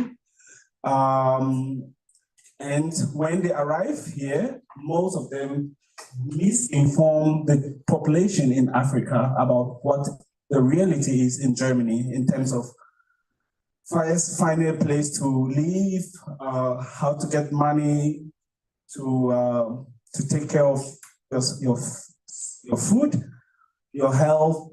They basically use social media, Facebook, Instagram, TikTok, and show the opposite picture of their struggle by going to the most fancy places, restaurants, car, Tesla or Mercedes-Benz, taking pictures that are fake. And they show this, they use the social media platforms to misinform the population, which most of them also have access to. They have mobile phones. Africa is one of the continents that young people and old people, everyone has at least phone and can get information. And the migrants or the diaspora community here misinform them of the reality. In one way or the other, we might all, both those who came illegally or came through regular routes, might put something on social media that misinforms the real struggle, daily struggle of migrants, which is actually that you wake up and you have to work extremely hard to pay your bills, because Germany, nothing is free, like in Africa, where you get social support from your neighbor or from your extended family. We have very strong social safety network, which does not exist here in Germany. So this project basically tried to train the diaspora migrants from Ghana and Gambia to use social media to give the right information so that people know that they are, first, the route is very dangerous and deadly. And secondly, when you arrive, you have to struggle to integrate because you have to learn German, which is not very easy language. You have to respect the rules and laws of the country. You have to work extra hard to pay your bills. And to get social services is not even easy, the bureaucracy involved. So we give that training and to the diasporan community, and then they return to their home countries where they also tell them the true stories of their daily experience in Germany. Plus, look for alternative income sources or alternative economic opportunities in our home countries. So this has been one of the most good projects from ROC that uses Migration Media Network. We also developed a game called Think Carefully, Move Safely, to showcase the danger in traveling from Ghana through Libya and crossing the Mediterranean and the Atlantic Ocean to Europe. So yeah, this is what we've been doing regarding migration. Thanks for sharing it. Actually, it seems like advocacy, I think that Afghanistan diaspora is a significant topic and issue of disinformation and misinformation is an issue between the African diaspora communities. But based on your research specifically, actually, issue of identity is important in terms of Turkish community, diaspora community, especially in terms of how like the media, home-based media and host state media identify them, and also the concept of, you said you have used the concept of identity entrepreneurs.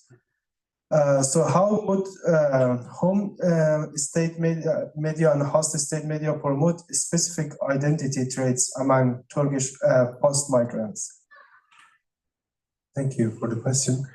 I mean, yeah, I didn't have enough time to kind of delve into this issue. But yeah, but entrepreneurship or identity entrepreneurship sounds a bit kind of foreign or strange, but it's not very complex actually.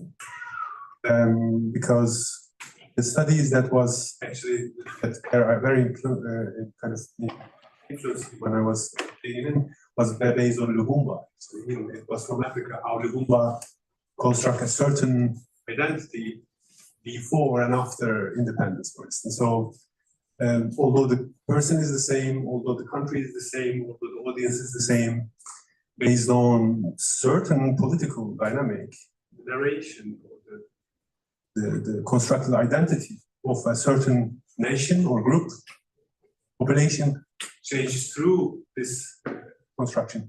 So in this case, maybe it will make, maybe for my neighbors sound that, yeah, Lubumba was an entrepreneurship to construct a certain identity.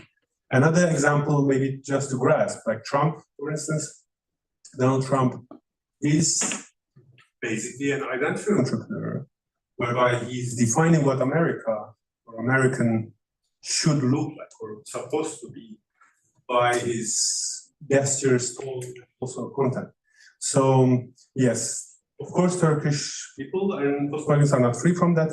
They expose certain entrepreneurship, like the one that I kind of, that's why I depict, like Dr. Tureci is, or the representation of them is an entrepreneur, identity entrepreneur, or represent to be good, integrated, successful migrant, versus Mesut Özil would represent this identity entrepreneurship to be loyal and yeah, whatever you call it. So, but of course, when it comes to politics, I would say these are not so implicit as in the case of these characters that I represent. States are investing a lot of money in this. Like really, Germany invests a lot of money on integration and to make them, you know, via institutions, via funds, via research, including maybe other kind of activities, the same with Turkey. So they really pour a lot of money in diaspora shaping or diaspora governing to form a certain kind of diaspora which is aligning with this. But to be honest, we have very little data how migrants themselves perceive this different kind of entrepreneurship. Yet they are not measured.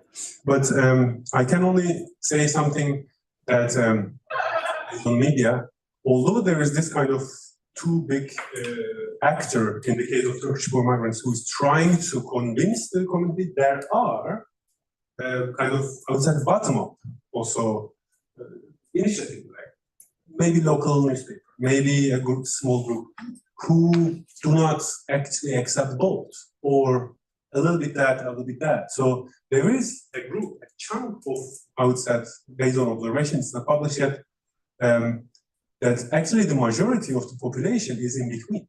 So there are people who is really loyal to the Turkey, of course. There are people who is fully assimilated and integrated to Germany, but the big chunk is somewhere in between.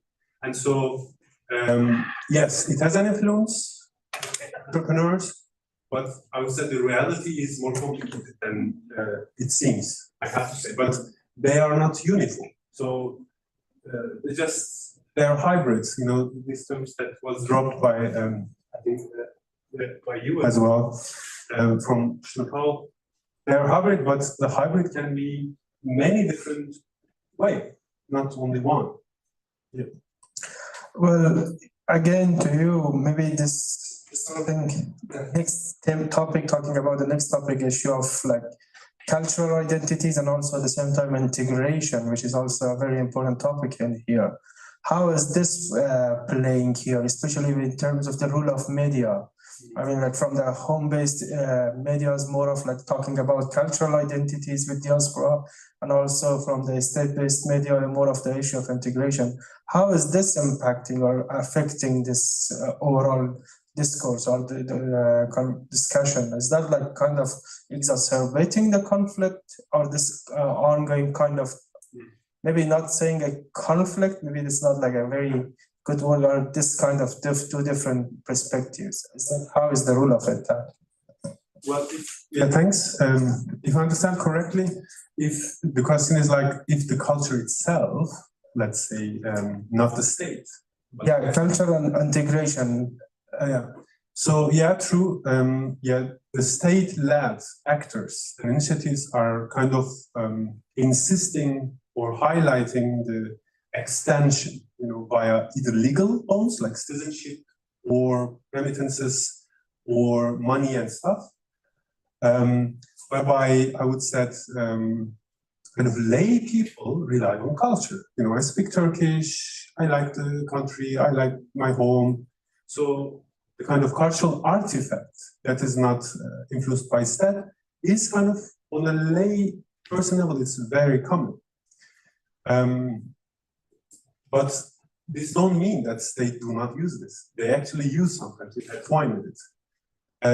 But I have to say we're very far from a way to even distinguish, I mean, to able to come across or come and to distinguish this into separate.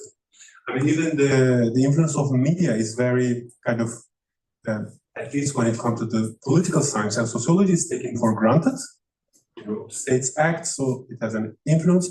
We psychologists are a bit skeptical about that. Is it so? Because, for instance, as a follow-up research to this media study, we conduct interviews with Turkish post-migrants, and people said, what? Diaspora? What is a diaspora? They don't know it. They don't hear about it. So it's on the news, we talk about Turkish diaspora, but they don't know the concept. They do not claim it. Of course, this don't mean that it wouldn't have an influence in the future, because yeah, Gastarbeiter, Ausländer is still there. It has been, I don't know, 60 years. So maybe one day or eventually diaspora would become a diaspora, or in one way or another, but yeah, nobody knows. Yeah, Mr. Cosmos, About you already talked about like importance of this information for the people who want to come here or for the people who are in African countries. But if we come back to the experience of people, African diaspora in here, especially how is the role or the experience of Rogue Agency in terms of like supporting the integration at the same time like with the cultural identities and helping them with the preservation of cultural identities, if you talk about that. Yeah. Before I go to your question, I would like to connect a little bit to what you said on the investment that Germany provides to integration. And with all, I mean, I'm really not an expert, so I'm just giving my personal opinion. I don't know if maybe those investment in integration within the Turkey or within your region might be very high. But if I look at it from the African side, I will say again, it's different context, no? Turkish integration in Germany is longer, probably, and more compared to in different ways. I get that, but still, I have the feeling that the investment for African integration in Germany is not much. And so the challenges for African migrants are even much more difficult, of course, also with the language and with the job market. Yeah, so I just wanted to say that regarding what ROC has been doing, they've been providing, let's say, platforms for the African diaspora to be able to feel safe and to communicate between themselves. And this, to a greater extent, also helps them to feel relevant in terms of preservation of their identity and their culture and their history, because this safe space that ROC Agency provides basically helps them to feel integrated, mostly within this African community members, let's say Ghanaian and Gambian specifically. In addition, there are also evenings where within the neighborhoods where ROC Agency is located, we hold, let's say, cultural nights or evenings where we share our music and discuss issues on racism, discrimination, and our daily experiences as migrants in Germany, inviting our neighbors who are mostly Germans. So those type of exchanges between the Africans and the Germans informally also helps to make us welcome and create a safe space to exchange ideas. So there is also the voice of our own, where we can tell our own stories, and an additional concept or project that ROC has been doing is the Feminist Cafe, mostly for women who also have their own specific challenges and needs. This is run by a female from Ethiopia, and she basically tries to bring different diasporan diasporan community members, mostly women, to discuss very sensitive topics and challenges that they face regarding health, regarding the struggle of the journey. There's also the psychological impact of such a very difficult journey. And through this feminist cafe, at least the impact that we've seen is that most of those who engage themselves in these cafes feel more empowered or feel more relief afterwards. And I think this type of projects should be supported more and should be replicated to help the diasporan community, first to help them to get to heal themselves from whatever social challenges they face in Germany, but also to serve as a platform that they can exchange knowledge and build new projects or new, for example, in entrepreneurship. Even during these interactions, they have project ideas that are social project ideas that are being developed. So yeah, that's what I would like to say. Thank you, Mr. Atari. Can you explain the specific opportunities and barriers that the Afghan diaspora faces in social and political participation in Germany, and how these experiences influence your integration and advocacy efforts? Well, first of all, there is a large community of Afghan diaspora in Germany, and they can play an integral role in changing the policy and also contributing to social and political situation in Afghanistan if they are mobilized.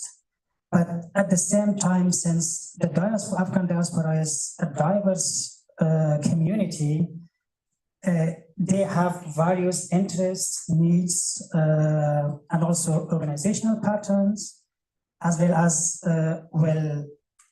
identity formation and action. Therefore, that makes a little bit difficult, yeah, how to make the community more dynamics. The other opportunity is that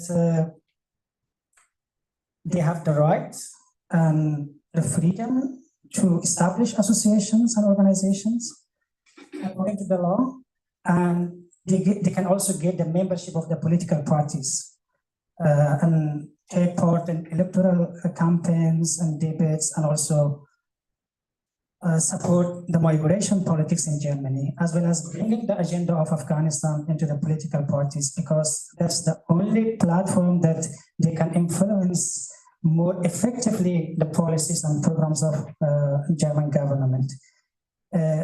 Digital environment is a huge opportunity for Afghan diaspora, that they can communicate with each other, mobilize each other, and also bring changes inside Afghanistan, and then building a coalition inside Afghanistan. In terms of challenges, basically there are a lot of challenges among Afghan diaspora community. For example, there is no consensus about the socio-political setup in Afghanistan. And that made the diaspora more somehow vulnerable, and place them in to be active and advocate in ethnic island. I mean, in a very small ethnic community, they advocate and support the agendas and interests that they have.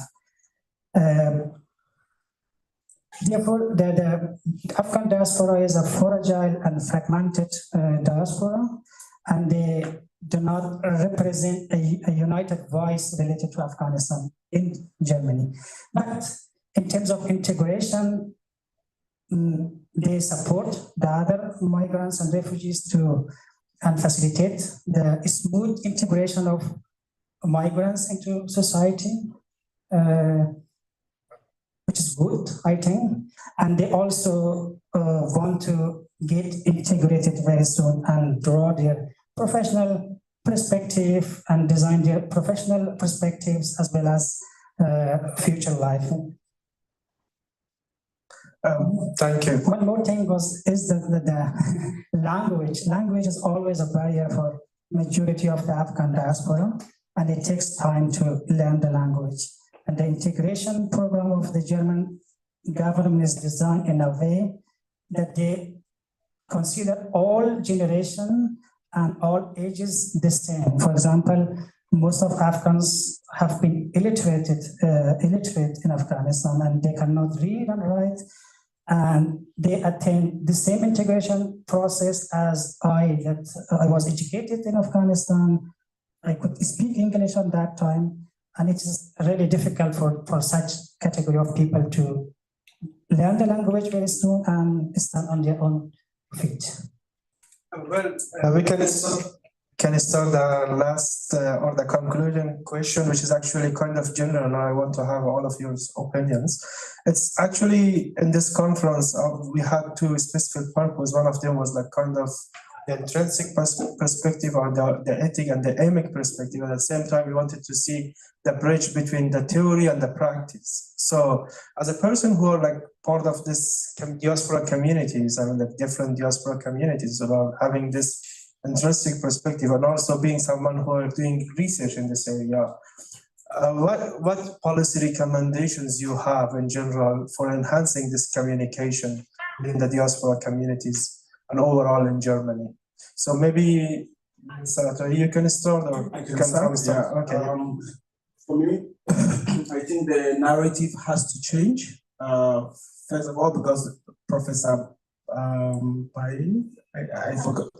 Yes, you in your presentation and also in your presentation, you both at least accept that there is some category for the diasporan which is not as positive or the bad text, for example, or the bad African, the bad migrant. I think that image, that narrative has to change. That the diasporan community and the migrant community is an important contributor to the German economy as well, and this narrative has to be changed. It's not. Unfortunately, it is not the picture we all have because migrants are always seen as a problem. But we are also solutions, and we contribute quite a lot to some of the problems that Germany faces, especially in the labor market, but also enrich the culture, and this all fit into this global citizen agenda that the world needs in this type of century that we are in. Number two, I think there is the need for the government agencies to bring a diasporan, especially again, I speak for the African diaspora because I think the agenda for African diaspora is not there. We've seen a lot of initiative from the home countries, especially in Ghana. We have at the presidency, we have the diaspora desk that is, of course, looking for remittances and knowledge exchange and network. And then when you look at it from the home countries, they are not, strategically programs to really first look for the knowledge and the human resources and the financial resources and all the network that those diaspora migrants have in Germany, how that can also fit into their home countries. So I think that is also missing. And the third, I would say, is to create more platforms for exchange, such as this, where academics, practitioners, as well as grassroots organizations can share best and worst practices to improve or to look for the best ways to benefit from the diaspora community. Thank you. Well, I have also two recommendations. First of all, the whole integration policy should be changed. And my understanding from integration policy is that a migrant should take BIs and attend an orientation course, find a job, a house, and get his or her citizenship. It should go beyond that. There is a huge Afghan diaspora educated and elites who have been educated and elites, and they came to Germany after 2021. They need somehow to be engaged in academia, in the research institutions, which has been discussed.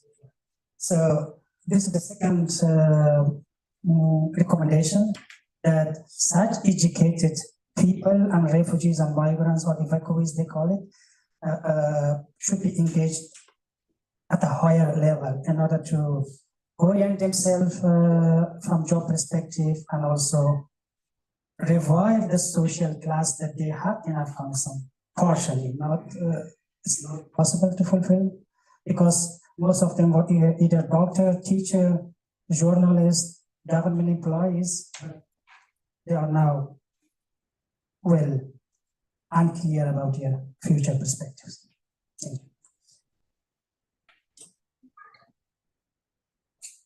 you.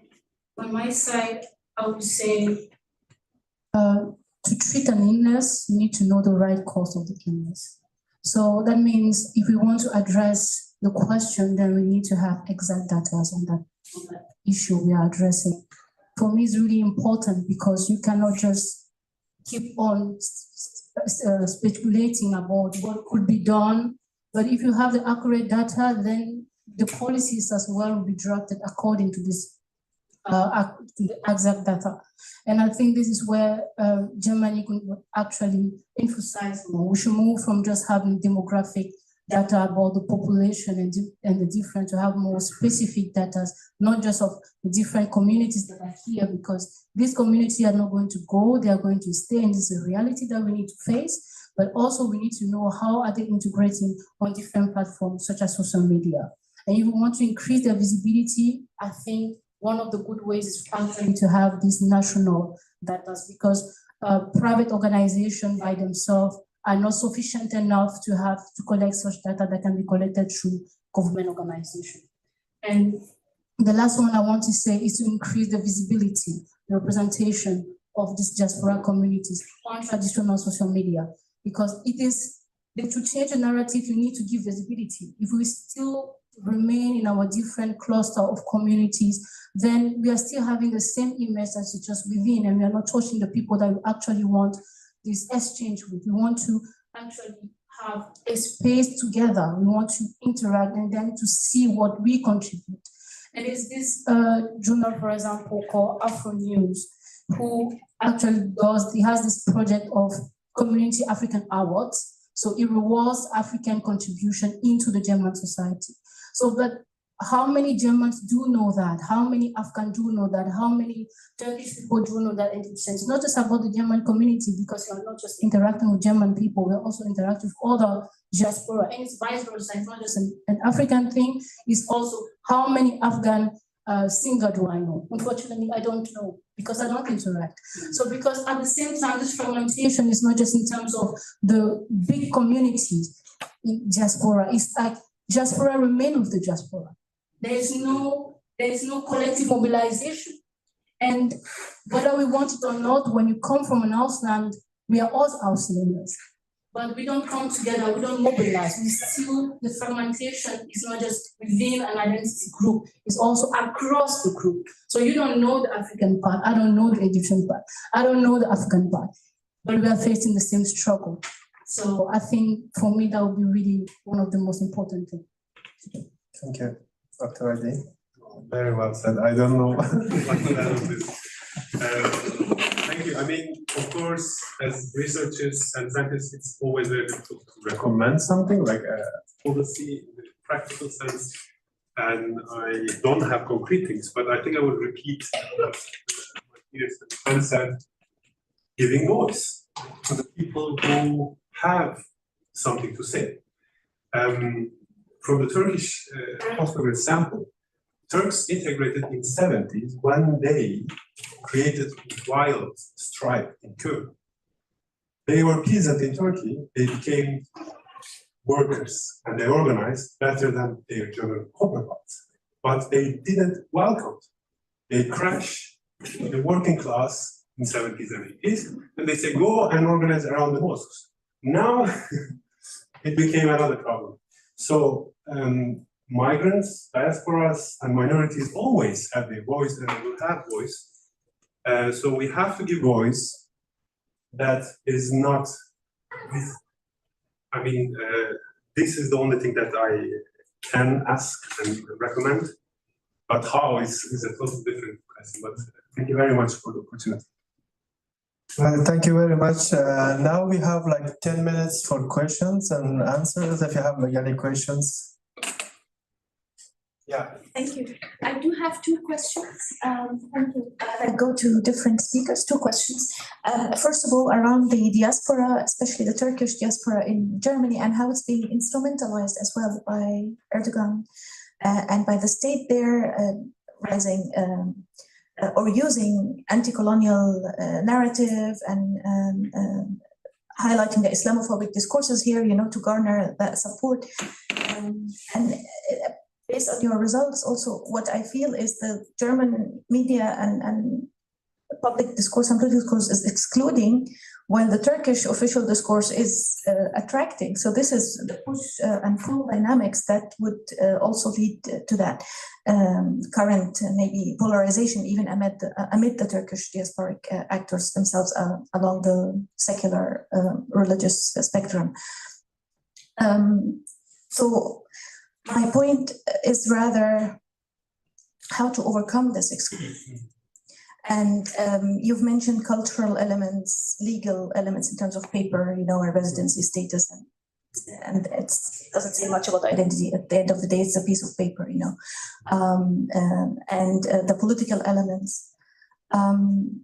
So what would be the way out, especially that you've touched upon in the last remark now about highlighting the religious identity in the German discourse and pushing back, for example, the social democrat aspects of workers, blue-collar workers who could solidarize with very normal German workers as well in employee rights and all that. So singling out one dimension of the identity and highlighting it that much to construct difference is a way of exclusion. And by the way, it's not only in Germany, even in Arab countries where religion is similar, so, or even in Turkey itself, how it targets Syrian communities, which are both Muslims. So religion here is not a factor to construct difference, but it is being constructed across other dimensions, economic dimensions, or other dimensions of exclusion. And the other question goes to the project by Rogue Agency. Thanks, Cosmos, for introducing it. And I'm very happy with the idea of de-romanticizing Europe, because this is like there are romantic images about Europe. Oh, it's a great place, even I get those, and even in the public discourse in Global South movies and pop culture. Oh, you go there and it's heaven. And lots of the social cleavages, the problems, not even targeting migrants, even problems for people in Europe are also not visible. So I would like to know more also about this project, which is fighting misinformation, which could be also media literacy project in a way, as I would maybe add, and countering also human trafficking. But for me, it connects also to a broader philosophical question in terms of mobility, freedom to move in a current restrictive border regime we live in, where the majority of the people with the wrong passports, born in a country they cannot choose. How do we solve that dilemma between, yes, fighting human trafficking, saving lives, definitely not for irregular migration, but on the other hand, how would we then push people or encourage people or change the world towards, and I'm picking on social change here, towards more justice and equity in mobility? I'm sorry, it's a big question. Maybe you're not responsible for this.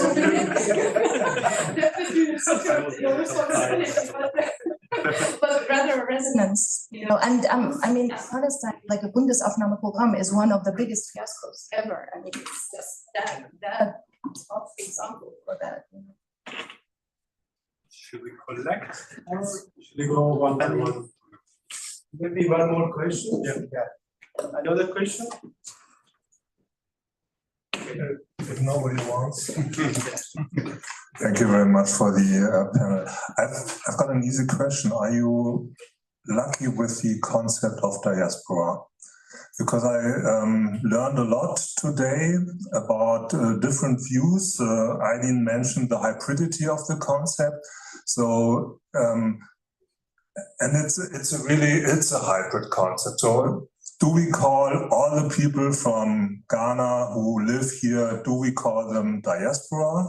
Or do we first have to ask them whether they feel some kind of belonging? We have diaspora community. We have diaspora as a network. A network is less than a community. We had responses by the diaspora, and if diaspora is a network, networks can't respond. There can be responses within networks, and networks can't develop strategies. So it was the aim of us to make a conference about diaspora communication. But are you really lucky with this concept?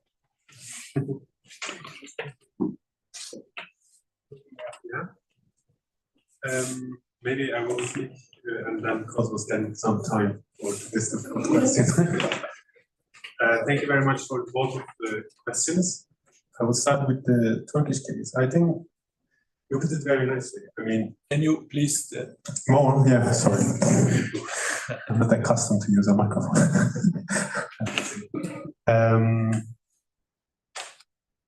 I mean, it is very difficult to offer something new or novel, especially when it comes to such an issue, which is such a long time. Everybody says something and it's always accumulating big and big. But I can only say that this system that Abdullah actually criticized, that citizenship or residency or coming as a reward, is such a wrong approach, I would say, because it is a right to be alive and make it here and be here, and this is kind of the legal basis of accepting these people in, that they have right to refuge. So, but then you have to take checkpoints. So this idea, I think everybody kind of mentioned that it's kind of never coming reward. It's just, again, from a psychological point, you would just be stuck with it. If it's not given, it's not right-based. Because I think this perspective is maybe can be something to change or aim to change. That it is not a reward to be a German, not at all. It is a right to have this citizenship. It is right-based. And so this mentality, I think, also influences us. I mean, the other side of the coin, that you have to do more and more and more, and there are other things. But I think we are also not simply passive puppets that just go from there to there. We have solidarity networks, we have commonalities, we have many other tools to kind of set maybe horizontal to build and have an agency. And yeah, it is so fragmented and it's so kind of dispersed from each other and stuff. But I think this is the point, because the other one is the identitarian, unitarian way of thinking that, oh, African, Turkish, or Afghan. So, there is something bigger than that categorization. But of course, we don't have a language to speak and connect.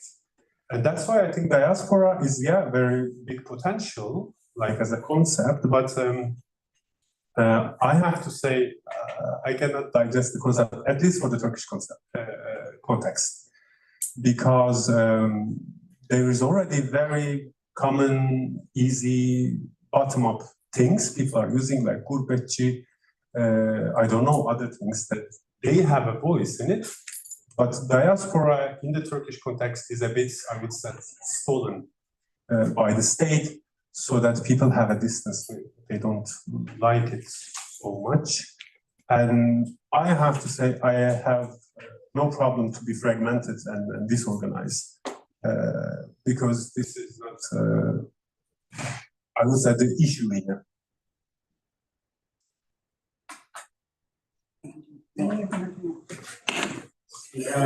Well, Prof's question is quite difficult because it's beyond the project agenda, which was it was funded by the German Foreign Ministry with a goal to tackle illegal migration and using social media but again, reflecting, as from a personal view, I think that freedom of movement of all people is important. Unfortunately, the world is not functioning that way. That we have boundaries and we have countries, and every country has its own rule and law, and that has to be respected. That is, but we as citizens, who have interest in, as global citizens, shouldn't sit and watch. Let's say, far right or any injustices that we see. We all have the right as global citizens to, if we see injustice, either as based on your scientific work or based on your community work, that we all have to stand up and say this is wrong, because wrong is wrong, and we cannot ignore that. So I think that call for freedom of movement and is, in any case, we can't stop it. So we have to just find a good way that people can be accepted and welcomed. But that's my personal view. It's definitely difficult to speak on behalf of any country or any government. Regarding Prof's concept of diaspora, I think I share the same light, that I see diaspora as a very good concept, because it helps us to first, that we identify yourself a little bit different in where you are located, and that is the reality, because we are. When I moved from Ghana and I came to Germany, personally, I always saw myself as a Ghanaian, and unfortunately, my German is not good, so even that further makes me feel very Ghanaian. And in Ghana, we have a term for those who have left the country. We call them boggers, which also kind of alienates them from being Ghanaian. So we are torn in between. Am I a Ghanaian? I see myself as a Ghanaian, but when I go to Ghana, they call me Burger, which is, I think, it's borrowed from the German citizenship, Bürger. Because you have upgraded yourself to be a citizen of Germany. Ghanaians borrowed it, and every Ghanaian who has traveled abroad, it doesn't matter if it's the US or it's Australia or Germany, you are called a Bürger, because you have more money than citizen. So yeah, I see more positive in the concept, because I think we cannot. The diaspora community will always be there. We should rather be reflecting to see how to use that concept to bring to look for the opportunity from the diaspora in the country, but also in the countries, in the host and home countries as well. Thank you. Well, thank you. Okay. Well, in terms of the please concept be of brief, the because diaspora, we just have 1 more minute. In terms of the concept of diaspora, I also agree with my colleagues, because the main motivation behind diaspora is homeland orientation. Those people who live in this society or in any other societies, they have the motivation to contribute to their country of origin. Burubakar, a renowned scholar, wrote a paper in 2005, and he says that the multiple definitions about diaspora cohere around 3 main factors: dispersion, boundary maintenance, and homeland orientation. So I'm happy to be called a diaspora, a member of diaspora, and for me it is easy in the PhD to bring different asylum seekers, for example, migrants, refugees, because they have different legal residence permit in Germany, entrepreneurs, students, all under one umbrella, under one framework. Thank you. Yeah, Cynthia. The question is really, really interesting, actually. So, and it brought me another question, which is rhetorical, of course. After how long should we be considered a normal part of a diaspora?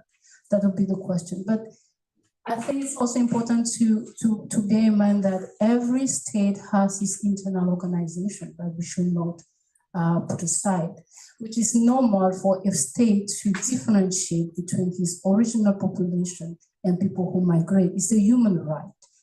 But also state in their policy needs to know who are the external people who came in. This is a state structure, which needs to be respected. But the problem lies when there's politicization around the people who came in. That is where I think the whole debate comes about, because although there's this state structure that needs to maintain, because the state is sovereign and its sovereignty needs to be respected, it's an international law. But then if within this internal state policy, there is not enough openness to integrate the people who came in, then the debate comes about, then the challenges come about, and then we start saying, who's the diaspora, and so on and so forth. And I think that is actually where it lies, and that's actually why this debate is really important, because we should not undermine the authority of the state. We should respect the state structure, because it's not just in Germany. Even when you go back to Africa, they have this demographic structure, which is actually important. But if there's not enough openness, then the debate will still continue. That is why it's difficult to differentiate within this concept. Well, thank you very much. I wish I had time for the sum up, but apparently we don't have more time. And thank you very much for your patience, and thank you very much.